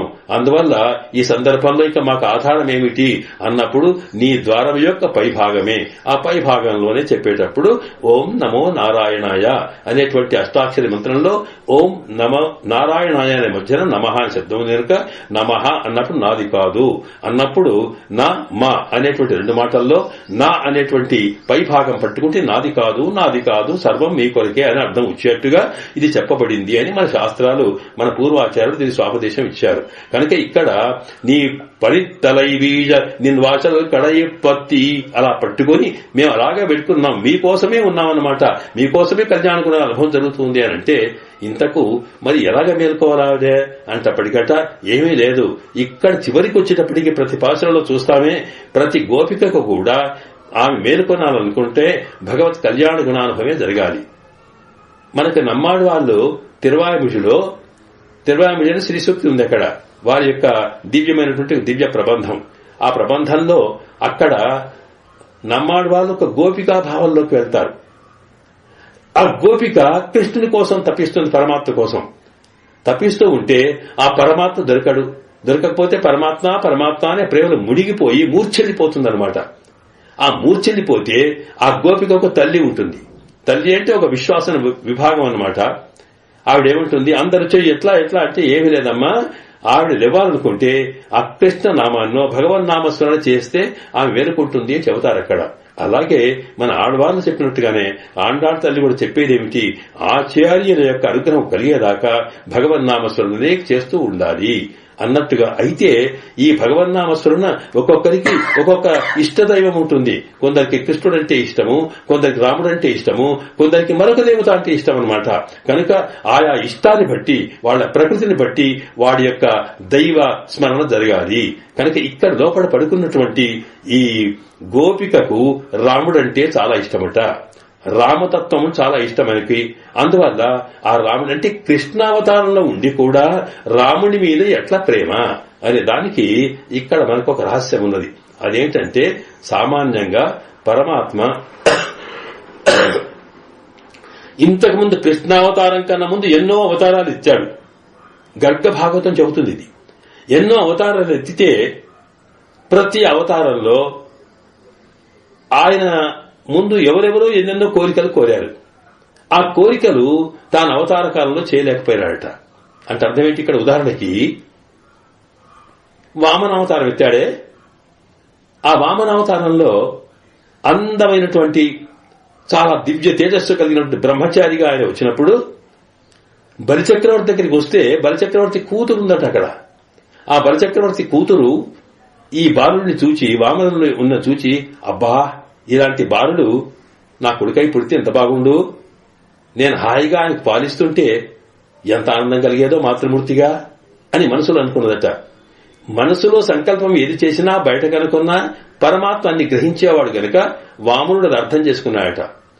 అందువల్లనే ఆ తీర్చడం కోసం కృష్ణావతారంలో తాను ఈ బలిచక్రవర్తి రాక్షస కుటుంబానికి సంబంధించిన వాడు గనక, రాక్షస జాతికి సంబంధించిన వాడు గనక, ఆయన కూతురు కూడా రాక్షస జాతిలో ఉంది గనక సరిగ్గా మళ్లీ అదే రాక్షస జాతిలో పుట్టించి ఆవిడ ద్వారా పాలు తాగినాడు పూతన వేషంలో, ఆయనకు మోక్షం ఇచ్చాడని చెబుతారనమాట. ఇలాగా ఒక్కొక్క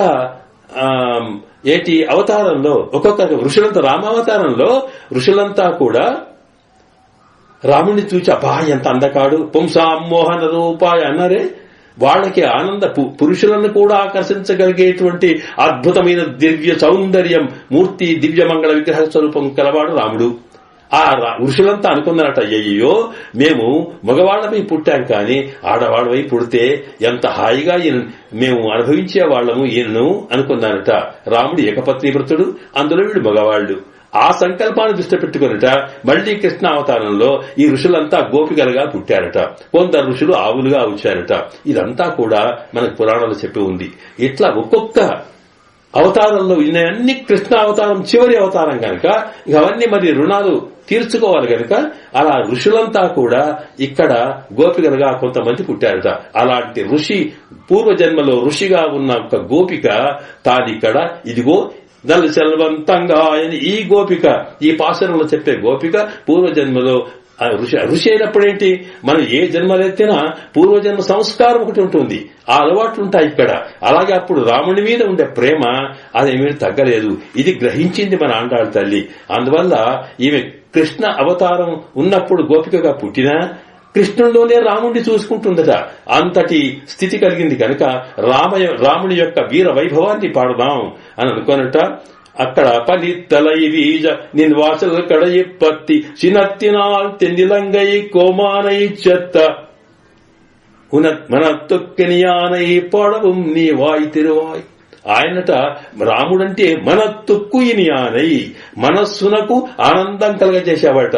రాముడు అని పేరెత్తలే చూడండి అక్కడ ఆవిడ కృష్ణ అవతారం కనుక అక్కడ కృష్ణ నామమే ప్రధానమైంది కనుక అక్కడ తాను రామ అనకుండా ఆ రామ శబ్దం యొక్క అర్థాన్ని చెప్పింది ఆవిడ. రామ అంటే రమంతే యత్ర యోగినః రామః రమయితీతి రామః. యోగులు ఏ బ్రహ్మతత్వాన్ని ఆనందరూపుడైనటువంటి పరమాత్మ తత్వాన్ని మనసులో తలుచుకొని ఆనందిస్తారో అలాంటి పరమాత్మకి రాముడు అని పేరు.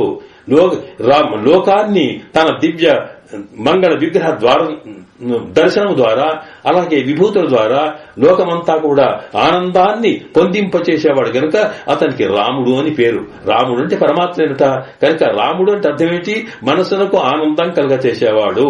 అందువల్ల రాముడు అని కూడా మన తుక్కు ఇనియానై, మన మనస్సునకు ఆనందం కలగచేసేవాడట. ఎందుకు ఆనందం అంటే కృష్ణుని కన్నా రాముడిలో విశేషమేమిటి అంటే కృష్ణుడు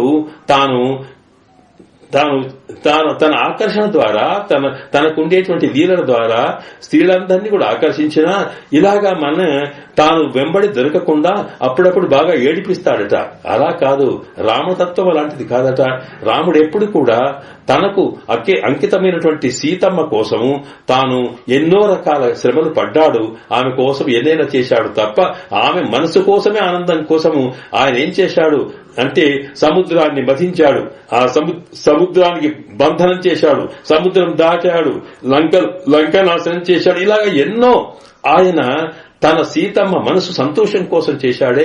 అలాగా తను నమ్ముకున్నటువంటి తనకే భార్యగా ధర్మపత్నిగా ఉన్నటువంటి స్త్రీ కోసము తను ప్రేమించిన వాళ్ళ కోసం రాముడు ఏదైనా చేస్తాడు కనుక అలాంటి వాడంటే తన మనస్సునకు ఆనందం కలగచేసే భర్త అంటే భార్యకు కూడా ఎంత ఆనందమో అలాగే ఇక్కడ కూడా మన తొక్కు ఇనియానై కనుక కృష్ణుడు అప్పుడప్పుడు మన మనసును బాధపడతాడు దూరంగా ఉండి, రాముడు అట్లా కాదే, అందులో ఈవిడ మనస్సుకి మరింతగా ఆనందం కలిగచేసేది కనుక అలాంటి వాడి యొక్క వీర చరిత్రను పాడుదాం. ఎందుకంటే పరమాత్మ కృష్ణ చరిత్ర పాడినా లేక రాముడి చరిత్ర పాడినా వీర చరిత్రలే పాడడం వాళ్ళకి అలవాటు. అందువల్ల అక్కడ మనత్తుక్కినియాని ఏం చేశాడు ఆయన అంటే సినత్తినాల్ తెన్నిలంగ ఈక్కోమాన ఈచ్చత్త, ఆయన సినత్తినాల్ సినత్తనే ఆయన కట్ట కోపం వచ్చేసిందట స్వామికి. ఎందుకు కోపం వచ్చింది?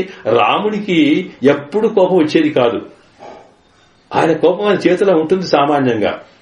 కానీ ఒకసారి తనను తాను కోపస్య వశవేయవా అని అంటాం. అంటే కోపము తనను ఆక్రమించకుండా ఉండేటువంటి రాముల్లో ఒక సందర్భం వచ్చింది. అక్కడ కోపానికి తానే బానిసైపోయినట. అంటే కోపంలో ఏం చేస్తున్నాడో తెలియని స్థితి వచ్చిందట. ఎప్పుడు అది దానికి ఆ యుద్ధంలో రామరావణ యుద్ధం జరుగుతున్న సందర్భంలో రావణాసురుడు ఎదురుగా వచ్చాడు. ఆయన రథమెక్కి వచ్చాడు. రథమెక్కి వచ్చిన తర్వాత రాముడేమో కింద ఉండి యుద్ధం చేస్తున్నాడు. యుద్ధం చేస్తుంటే పైనుంచి రావణాసురుడు బాణాలు కొడుతూ ఉంటే రాముడికి కింద తగులుతూ ఉంటే కింద నుంచి రాముడు బాణాలు వేస్తున్నాడు. పైకి వేస్తుంటే పైకి వెళ్ళింది అంత ప్రభావంగా కనిపించదు కదా. అయినప్పటికీ కూడా రాముడు వేస్తూనే ఉన్నాడు, బాణాలకు తిరిగి లేకుండా పోతున్నాయి. కానీ ఈ సందర్భంలో రావణాసురుడు చూచుకొని రాముణ్ణి అద్భుతంగా రకరకాలుగా వేధించే స్థితి కల్పించేటప్పుడు అక్కడే కొంత దూరాన ఆంజనేయుడు కూడా రాక్షసులతో పోరాడుతున్నాడు. పోరాడే సందర్భంలో ఒకసారి చూచాడు ఈ వైపు. చూచేటప్పుడు అయ్యో మా రాముడు కిందేమిటి, ఈ రావణాసురుడు పైన రథం మీద కూర్చోవడం ఏమిటి, మా రాముడికి ఆయనకు రథం లేదా అనేటువంటి స్థితిలో వచ్చి అమాంతంగా గెదిగిదా పరిగెత్తుకొచ్చి రాముణ్ణి తన భుజాల మీదకి ఎత్తుకుని తాను ఒక్కసారి పెరగడం మొదలుపెట్టాట. ఎంత పెరిగాడు అంటే రావణాసుడి రథం కన్నా పైదాకా కూడా తాను తన రాముణ్ణి ఉంచేట్టుగా అంత ఎత్తుగా పెరిగాయట. ఎత్తుగా పెరిగి బ్రహ్మాండంగా ఎటంటట్టు తిరుగుతూ ఉంటే అప్పుడు చూచాట. అప్పుడు రావణాసుడు కింద అయినాడు, రాముడు పైకి పోయినాడు. ఇక రావణాసురుడు బాణాలు వేస్తూ ఉంటే రాముడి బాణాలకు తట్టుకోలేని స్థితి వచ్చింది రావణాసురుడికి. ఇదేమిటి ఇంతగానం నేను యుద్ధం చేస్తే ఇంతగా ఇలా వచ్చాడని కిందికి చూచాట. చూచేటప్పటికి ఈ ఆంజనేయ స్వామి తాను ఎత్తుకుని కూర్చున్నాడు. ఓహో ఈయన వల్ల అంటూ ముందు రాముడి ఎలాగా రావణాసురుని యొక్క రథాన్ని గుర్రాన్ని తాను కొట్టి నాశనం చేశాడో అంతకన్నా ముందే ఈ మొదలు ఆంజనేయ స్వామిని తాను కొట్టాలనుకున్నాట. అనుకొని బాణాలతో కొడితే ఆంజనేయ స్వామికి గాయాలైపోయినాయి, ఒళ్లంతా రక్తం కారుతూ ఉన్నది. అయినప్పటికీ కూడా ఆయన రాముణ్ణి పట్టుకొని తిరుగుతూనే ఉన్నాడు. ఈ స్థితిలో ఒకసారి ఏమిటని రాముడు కిందికి దూచాట. కిందికంటే ఆంజనేయుని వైపు చూచేటప్పటికీ అప్పుడు చూచాట అక్కడ ఏమైపోయింది, ఆంజనేయుడు పచ్చటి, ఆయన వానర రూపం కనుక పచ్చటి శరీరం, దాంట్లో గాయాలు తగిలి ఎర్రటి రక్తచారులు కారుతున్నాయట. కారుతుంటే ఎట్లా అనిపించింది అంటే ఒక పులి ఉంటే పులి యొక్క చర్మం అంతా పచ్చగా మధ్య మధ్యన ఎర్రటి చాలకలు ఎట్లా ఉంటాయో అట్లా కనిపించిందట. అనిపించుకొనట దృష్ట్వా ప్లవగ శార్దూలం అంటాడు అక్కడ. ఆ ప్లవగ ఎగురుతూ దుంకుతున్నటువంటి ఆంజనేయ స్వామి యొక్క స్థితిని ఆయన పులి రూపాన్ని చూచాట. చూచిన తర్వాత అబ్బా ఈ రకంగా ఆయన గాయాలు తగులుతూ ఉంటే తనకు తగిలిన గాయాల్ని తాను సహించుకున్నాడు. కానీ తన భక్తుడైనటువంటి ఆంజనేయ స్వామికి తగిలినటువంటి గాయాలను అసహ్యాపచారం అంటాం. సహించలేడు పరమాత్మ. భక్తులకు ఏదైనా సహించలేడు ఆయన.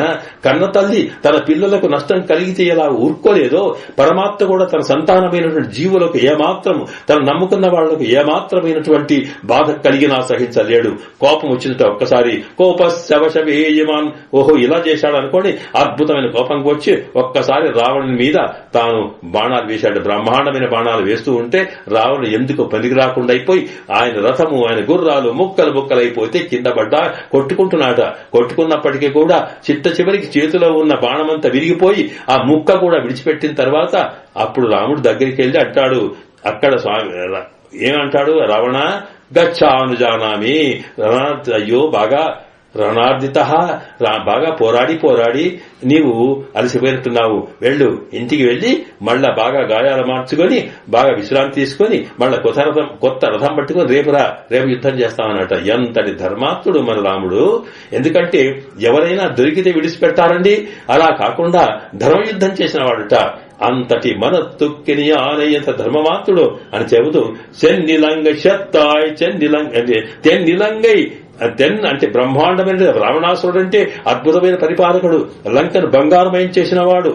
అటువంటి వాణ్ణి ఆంజనేయ స్వామి ఆయనను మొట్టమొదటి చూసి అహో వీర్యం అహో ధైర్యం, అబ్బా ఎంత గొప్పవాడి రావణాసురుడు, నిజంగా వీడికి ఎత్తి అధర్మ, వీడిలో అధర్మం అనేది ఒకటే వీక్నెస్, అధర్మం అనేటువంటి ఒక బలహీనత లేకపోతే వీడి దేవతలకు అయ్యేవాడే అని ఆంజనేయ స్వామి స్వయంగా రావణాసురుడిని చూచినప్పుడు మొట్టమొదటిసారిగా అనుకున్నప్పుడు పొగడ్తగలిగినటువంటి రావణాసురుడే. అంత గొప్ప రావణాసురుడిని కూడా తాను వధించినటువంటి తాను చెత్త కింద కొట్టాడట. కనుక తెన్నిలంగై కోమానై, కోంట రాదు, ఇలంగకు రమానై కోమానై చెత్త అయితే మనత్తొక్కనియానై పాడవం నీవాయి తిరవాయి. ఇంత రామతత్వాన్ని పాడినా నీవింకా నోరు తెరవడం లేదా అని అంటూ అక్కడ మేలుకొని రా అని పడడం అంటే, ఆచార్య మేము భగవద్ గుణానుసంధానం చేస్తూ ఉన్నాం, ఇంత పరమాత్మ అనుసంధానం చేస్తూ ఇన్ని శ్రమలు పడుతూ ఇక్కడ ఉన్నప్పటికీ నీ అనుగ్రహం మా మీద రావడం లేదే అని శిష్యులు ప్రార్థించినట్టుగా అక్కడ అంతరార్థం చెబుతూనే పైకి ఇదిగో ఆ గోపాలుని యొక్క చెల్లెలైనటువంటి నలుశలవంతంగా ఆ భాగవతోత్తరాలున్నదే, ఆమె యొక్క కృప తమ మీద పడితే కృష్ణుని యొక్క అనుగ్రహం కలుగుతుందనే ఉద్దేశంతో ఇలాగా భాగవతోత్తములను ఆశ్రయించి తద్వారా ఆచార్యుల దగ్గరికి వెళ్లి ఆచార్య ద్వారా పరమాత్మను పొందొచ్చును అనే ఉద్దేశం చెప్పడం కోసం ఈ పాశురంలో భాగవతోత్తముల యొక్క నిష్ఠ, భాగవత నిష్ఠ, ఆచార్య నిష్ఠ అంటే దాని శ్రద్ధ, భాగవత నిష్ఠని మోక్ష ప్రాప్తికి మూలము, దానివల్ల కలుగుతుంది అని మనకి సందేశాన్ని ఇచ్చింది ఈ పాశురంలో. ఆండాళ్ తిరువడిగళే శరణం.